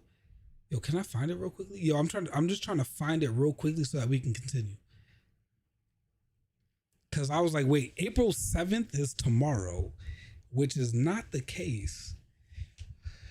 Yo, okay, let me just look this up. Search CENTRO. Central Leaks. Give me 1 second. Okay. All right. Where you at? I'm trying to put this on real quickly. All right. Drop you down. Okay. So April 7th is, today's the 6th. So April 7th is tomorrow. I'm just making sure because Wednesday is the 8th. So it's April 7th at 11 p.m. for me. All right. Do you know when Pokemon Champions released for mobile? That's going to happen in the fall. They didn't give us a time, but they said the fall time. Okay, so it is tomorrow, the 7th at 11. We gonna play some champions. We gonna play some champions. We gonna play some champions. We gonna play some champions. We gonna play some champions. We gonna play some champions. We gonna play some champions. Yes. All right, let's continue this video. Since they're within the same bracket, priority doesn't play a part in determining this turn order, so we go back to speed. Therefore, since Infernape is faster than Sharpedo, Infernape You're not Geo. It does have random VGC. Mach Punch will go off first. While we're on the topic of speed, priority, and move order, it's important to know what Trick Room is. Trick Room is an interesting move that further plays on move order. It's a -7 priority psychic type status move that reverses the move order for 5 turns. This means that speed is inverted. Slower Pokemon get to move before faster Pokemon. It's important to note, however, that priority is unaffected by Trick Room. What happened, Moves Texas? in higher priority brackets will still go first under Trick Room, and moves in lower priority brackets will still go last. Priority can be further altered by certain abilities, namely Prankster, which increases the priority of status moves by 1 bracket, and Gale Wings, which does the same for flying type moves. Wait, are you saying your Switch is not turning on? What? Yo, guys, do not update your Switch. Yo, Texas Ranger, oh my God. Certain items also affect priority, like Quick Claw, which can sometimes allow a Pokemon to move first within its priority bracket. Nope, no history lesson this time, you're off the hook. Next time I'm going to talk about stat modifiers, so make sure you subscribe so you don't miss out. Thanks for watching, and I'll see you next time. All right, so we watched this one. Like I said, yo, guys, don't forget to hit the subscribe button. Please make sure to hit the like button and stuff like that for the both of us. If you guys really want to go and watch these, like, yo, just click the YouTube channel that's pinned right now, Sable Soldier, or just Sable on YouTube and stuff like that. W Sable. It's been 11 to 12 years, and these Pokemon videos are still fire. So the next person that we're gonna look at and stuff, which like I said, every YouTube video that we're gonna look at, their video, their YouTube channel description is, their YouTube channels are in the description. So if you guys want to find them, their YouTube channels in the description. Make sure you guys give them a subscribe, like, all that stuff, and don't kill me. Yes, don't take down my channel. I'm just a brand new channel trying to stay afloat. It's like, at least let me, before you guys destroy my channel, you bigger channels, at least let me hit 1,000 subscribers and up. Like, at least let me get to 50K before y'all start trying to take it down. Actually, 100K. I need the YouTube plaque. Give me 100K first, and then after that we can start, tussling. Scraw VGC, I love him. Let's go. Yes. So we are on Scraw VGC. Let me make sure to get his channel and stuff like that. Copy the link. Let me put the link of his YouTube channel and pin it. All of the YouTubers that we're using, they will be pinned and stuff like that. Your boy Hendrixs got to show love and show respect because I am using these people's videos. So, basically, The video that we're watching, if we scroll down, is team building basics for Pokemon champions. I hit the like button. So the like button has been hit. Make sure you guys do that. Scroll. Like I said, please don't take out my channel. I appreciate it if you don't. Comments on my videos ask me to help people build teams with their favorite Pokemon. Stuff like Vikavolt, Snom, and Drizzile. And frankly, I'm never going to tell you how to build with those exact Pokemon because you're not going to like the answer. But what I will do is teach you the basic fundamentals of competitive Pokemon team building. Bro, his sweater is fire. I'm not even gonna cap you. I need to buy that. Yo, Scar, where'd you get that? And what better time could there be to do so than right now? So you can hit the ground running trying to break the metagame, win with your favorites, or discover your new favorite way to play Pokemon right. Bro, the animation. Yo, guys, I played Champions. Yo, Geohan, if you didn't know, I played Champions. I'm a Pokemon champion, you know. But like, bro, I'm telling you, when I played this game looks so good. Like, I can't wait for us to play this on the Switch, bro. Yo, Texas, did your Switch turn back on? Texas, did your Switch turn back on, bro? Because you're scaring me. I need to know before I do an update. Right when Pokemon Champions launches. Now, we really have no idea what and how many Pokemon will be available at the start of Pokemon Champions, so this video is going to be focusing on fundamentals, core team building principles that are agnostic to what Pokemon are allowed. That way, whether we're clicking Glacial Lance with Calyrex or Icicle Crash. Bro, I love me some Calyrex Ice, bro. I love Calyrex, that weird looking deer horse fusion. Ha. Not yet. Oh my gosh, bro. He roasts the ZA Megas, which I find so funny. Really, I like the ZA Megas. With Beartic, you'll know the best ways to make your ideas come to life. Now, 3 quick disclaimers here. First off, this video is about the official competitive Pokemon format, VGC, a format where you play double battles with a team consisting of 6 Pokemon, but you only choose 4 to bring to each battle. This fundamentally changes the way you think about building your team compared to if you brought all 6 every time. Second, I'm going to assume you have a basic understanding of most Pokemon mechanics in this I do have a good basics of it. video. If you don't know what a special attack stat is, or what the sleep status condition does, you might be skipping a few steps. Yo, guys, should we shiny hunt some legendaries in BDSP? Like, should that be a goal that we do for the future? Like, yo, should we like be, because I want to go for a Mewtwo. Has anybody ever tried to like get a Mewtwo in BDSP?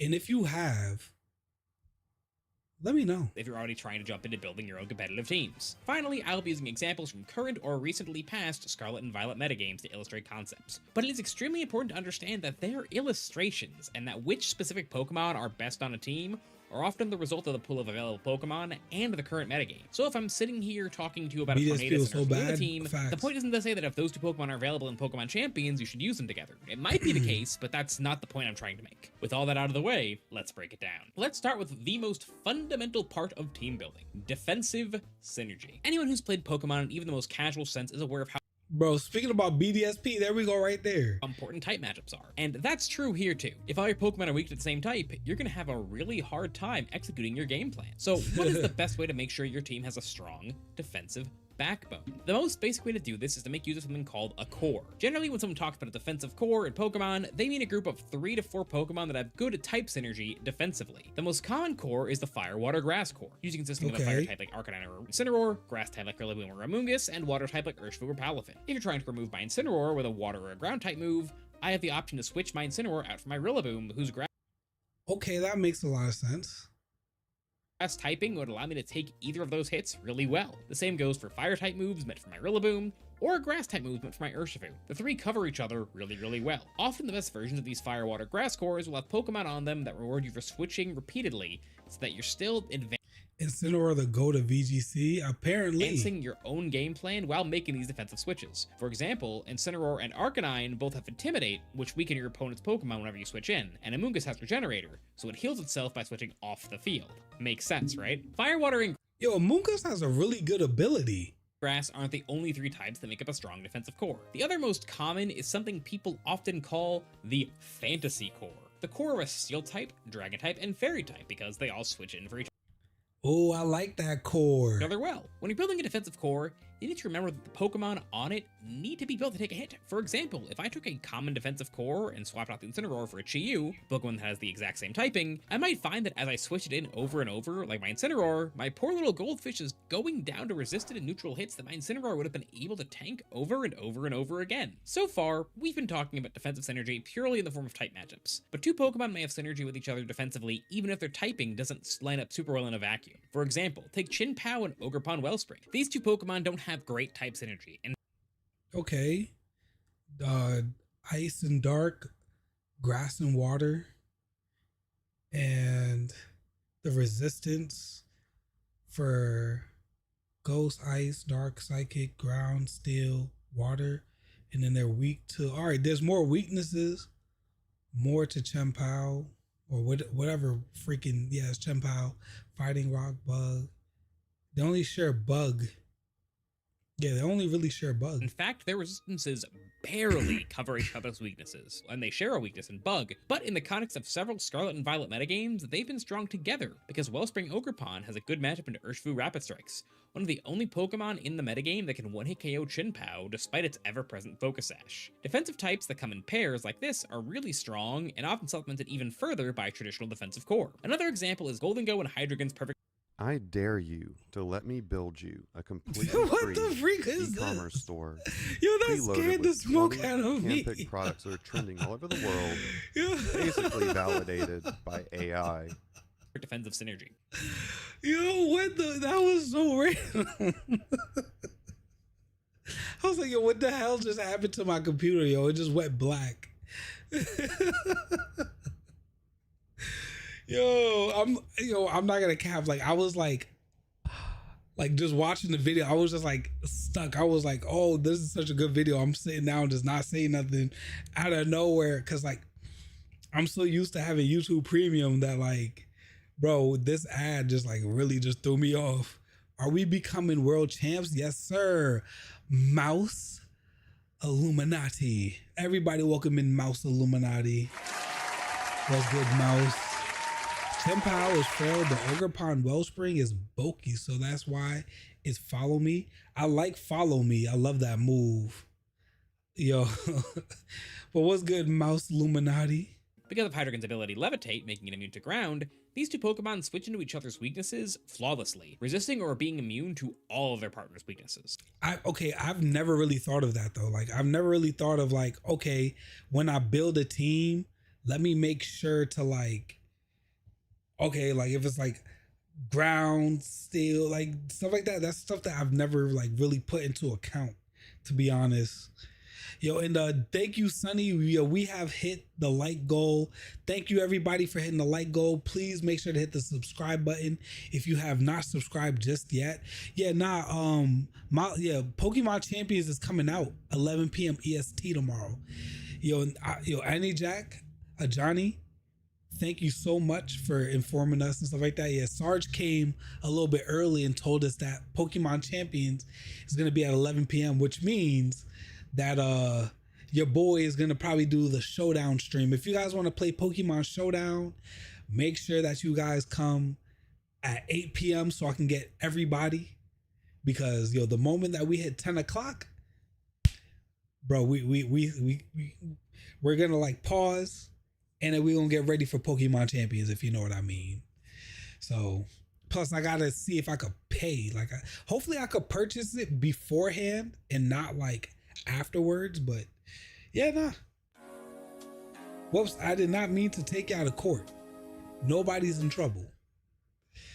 You can copy the pros if you're stuck and tweak some moves. Yeah, I don't want to copy the pros though. I want to be Mr. Hendrixs. I want to figure this out myself. Next thing I want to discuss here is that sometimes defensive synergy doesn't end at attacks that do damage. There are some really, really powerful status moves in the game that can be disrupted by having the right types on your team. For example, the move Spore is really, really strong. It's 100% accurate and puts the target Pokemon to sleep, but it doesn't work on grass types. So having a grass type to switch into an opposing Spore is really important to stop your opponent from just spamming the move and putting your whole YouTube needs to be in H jail. Big facts. What's my favorite mega? My favorite mega Pokemon? Oh, that's a hard question. What's my favorite mega Pokemon? It has to be, I'd say Mega Mega Embor. I actually do like Mega Embor. When I saw it, I was impressed. But the Showdown, I'll be there. Thank you, Sunny. Also, what time zone are you in? It's EST for me. I'm in Mountain, so I don't want to miss. Yeah, it's EST, 11 p.m. EST. And walking with my Switch to work just in case we get the preload. I hope we get the preload. To sleep. Sometimes your team's defensive gameplay might not come from type synergy alone. Sometimes you might just be doing it with pure stats. You might have one particularly specially defensive Pokemon on your team, like an Assault Vest Raging Bolt or Ting-Lu, or particularly physically defensive Pokemon, like a Dondozo. Other times, you may be relying on defensive abilities. For example, I briefly mentioned Intimidate Incineroar earlier. This ability lowers the opposing Pokemon's attack by one stage. By reducing the amount of damage your opponent's Pokemon is capable of dealing, you may be able to tank an attack that would otherwise one-hit KO your Pokemon and deal huge damage back. Pokemon Unite had a really powerful preload like conjunction 5 with a years robust ago. defensive core Yo, because you're going to be fingers switching crossed. out over and over again to get more value out of your Intimidate Pokemon. There's a lot of these abilities, it's 8 p.m. and for learning me? all the ins and Not outs bad. of when they'll be Lucky. valuable is really important for learning how to construct a well-rounded team. There's also a bunch of held items you can give your Pokemon to increase their survivability. Stuff like Focus Sash that makes your Pokemon always live one hit from full HP, such as Berry, or Leftovers to heal at different conditions, or items like Yeah. Yachi Berry that basically negate one of your weaknesses for one turn. We'll talk more about Oh, I never knew about that berry. item economy and how to choose your items later in this video, whether they be offensive or defensive. Not bad. They're all But if anything, yo guys, y'all be able to watch this whole video and get more into it and stuff like that. I didn't want to take too much from this since we are getting close to the end of the stream. So like, you know, let's go straight into like this. God damn, this is long. All right. Yeah, now let's go look a little bit into this Wolfie VGC and stuff like that. Let's go skip the intro and go into what is team building. Yeah, let's skip the intro. I think taxes are something that Okay, makes I'm all of us I'm so panic, sorry about whether or these not you ads, want to bro. admit it. I keep forgetting I'm on the wrong YouTube So account. okay, let's start off very basic. But yes, W's in the chat for Wolfie VGC. Let me make sure to copy and stuff like that, and make sure, I feel like everybody in here knows Wolfie VGC. Make sure you guys, you know, go check him out. If you don't, give him a follow and stuff like that. Wolfie, do please. I listen, Wolfie, you already killing it on YouTube, yo. Let a young man, you know, try to shine, you know. And this is something that I think is really important to talk about and make sure. Bro, you I all have a remember good watching grasp these on, vids which is during that, what COVID, is team really. building? What does that mean? So, unlike most other games, almost every other games, Pokemon has two phases, unlike most other games which have one. The phase that most people think about when they consider Pokemon is the game itself. The plays, the players, the reads, the hacks, luck, whatever you want to call it, the tournament gameplay essentially, or the match gameplay. You know, everyone can think of a crazy play that they've seen that they really were impressed by. But the thing is that this is only half of the game. The other half, which is extremely different than... I'm not gonna lie, yo, I love using like freaking slides for YouTube videos. Like, y'all know me, yo, I always be doing slides and stuff like that every time that like I be streaming and stuff like that. For example, like when I went to play Pokemon Champions, like I was like, yo, let me make some slides. Many other games, for example, I've listed some here: chess, smash, soccer, ping pong, fork knife, etc. is the preparation phase. In Pokemon, you have millions of options for customization before the tournament begins, or the match begins, whatever. You guys notice the last video had Zelda music in the background also? However, in tournament, once you start, you're locked in. Team building is the major part of the game that happens before the matches begin. So let's go ahead and move on from here. So let's think about team building. Like I said, an enormous part of what makes Pokemon unique as a game is the... But I feel like, other than like watching the videos and stuff like that, guys, I feel like, yo, we done learned a lot tonight, to be honest. Because we are getting to, you know, I feel like we get the point and stuff. And like, I'm actually excited. But oh yeah, I think you guys wanted to see if I had Pokerust and stuff like that too. And to let you guys know, yo, where we're at right now in Pokemon Legends ZA in terms of shiny hunting Pokemon, your boy has gotten just about, let me see.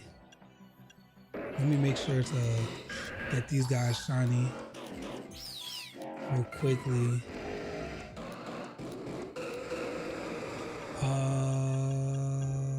Yeah, that's shiny. Oh yeah, today we got the a shiny Mega Chimecho. So I'm not gonna lie, it did take me a little bit of while. However, I did find it really quick and really easy. Just a recommendation, but if you enjoy Pokemon fan games, Pokemon this gym, if mine is peak. See, like I don't play Pokemon fan games. Yo, we were talking about this earlier. Bro, I got enough Pokemon to like work on and do all that stuff. In the future, maybe I'll do a fan game. But like until like, oh yeah, let me make sure I get the best form too. Like until your boy like, you know, put in more work getting all these Pokemon, like I don't think I could play no fan games. But some of the shinies that we're missing so far just left. The only ones I have left to get is this Pokemon, Frostlash, and Aerodactyl. These are the last mega Pokemon. And to be honest with you, if I could somehow get one of these two tonight, yo, I could care less about Aerodactyl. But I only have 3 Pokemon left to get in this game. I know that this is gonna be pretty hard to get because I'm gonna need to get an ice type sandwich. But if I can get an ice type sandwich for both of these, if I can get 2, I would literally get them tonight. If anybody got any Tangas, let me know so I can make these freaking sandwiches. But oh, yo, and then I'm gonna need a special scan for this one right here. Like this one's gonna have to be a special scan, which like, bro, they gave me freaking horrible special scans. Oh yeah, what am I doing here? Oh yeah, I'm trying to get, oh yeah, I'm in the special scan right now, yo. They just gave me water type Pokemon. Like I've only gotten water types. Like, this is horrible. I'm just trying to get some berries. But I wanted to keep you guys posted on where we're at and stuff, bro. Like, let's go check. Yeah, let's go check this to see if we can preload. Let's not have to do an update. Yes, no update. No update. But bestsellers, recent releases, coming soon. Can we download Pokemon Champions? No, we can't download Pokemon Champions just yet. Can we download the purchase one? Bro, I just want to give this game $6. It's cheap. But at least it's a free download. But nothing yet for Pokemon Champions. But I'm super excited to play the game. Can't wait to have this on my TV and stuff. But guys, if you have not hit the subscribe button, yo, make sure to hit the subscribe button. Please hit the like button. Please make sure to hit that liggity like. And yeah, man, walking with my laptop to work tomorrow, just in case there's a preload. I feel you. You mean your Switch 2? The system stability update should not take this long. Yo, Texas, if anything happens, call Nintendo. Call Nintendo. Like, there's a Nintendo support line. Make sure to give them a call just in case, because that's what I do. Like, if I have any issues or anything like that, like I call Nintendo and they do pick up the phone and they can help you. And if you do need them to give you a brand new Switch, I think, or if you need them to fix it, you can send it to them just in case. Yo, fingers crossed that your Switch is good. Fingers crossed. But yo, guys, listen, man. I hope that you guys learned something tonight. I feel like I learned a lot. And I'm going to have to keep battling and keep doing repetitions and all that stuff to figure this stuff out even more. But I hope that we all learned something. And hopefully we could all become better battlers. Tomorrow we are going to be doing Pokemon Showdown. Then we're going to go play Pokemon Champions, because Pokemon Champions is 11 p.m. my time. So I'm excited. I'm excited. You said you were online on my thing and it said you're on ZA. Are you still on ZA? I don't know. It says you're still on ZA. I am still on ZA. Yes. But if anything, guys, like I said, hopefully I get to see you guys tomorrow. Pokemon Champions. Let's get some battles going. Let's go do some ranked. And then Wednesday, depending on what time, I might do a long stream on Wednesday. So even though it says 8 p.m. on Wednesday, it could potentially be a very long stream. Maybe. It depends on like what happens, if I have like any like random miscellaneous things. But if anything, guys, I'm your boy JasonHendrixs. Trade you. Thank you. I'll try to come back. Yo, Gio, yo, make sure to come back, bro. What do you yeah, Love God. We could trade another time, bro. Cause I don't have any Pokemon to trade, to be honest. Love God. Yeah, I don't got no Pokemon. But I'm your boy JasonHendrixs. I'm out. Peace. See you tomorrow. Pokemon Showdown, then Champions.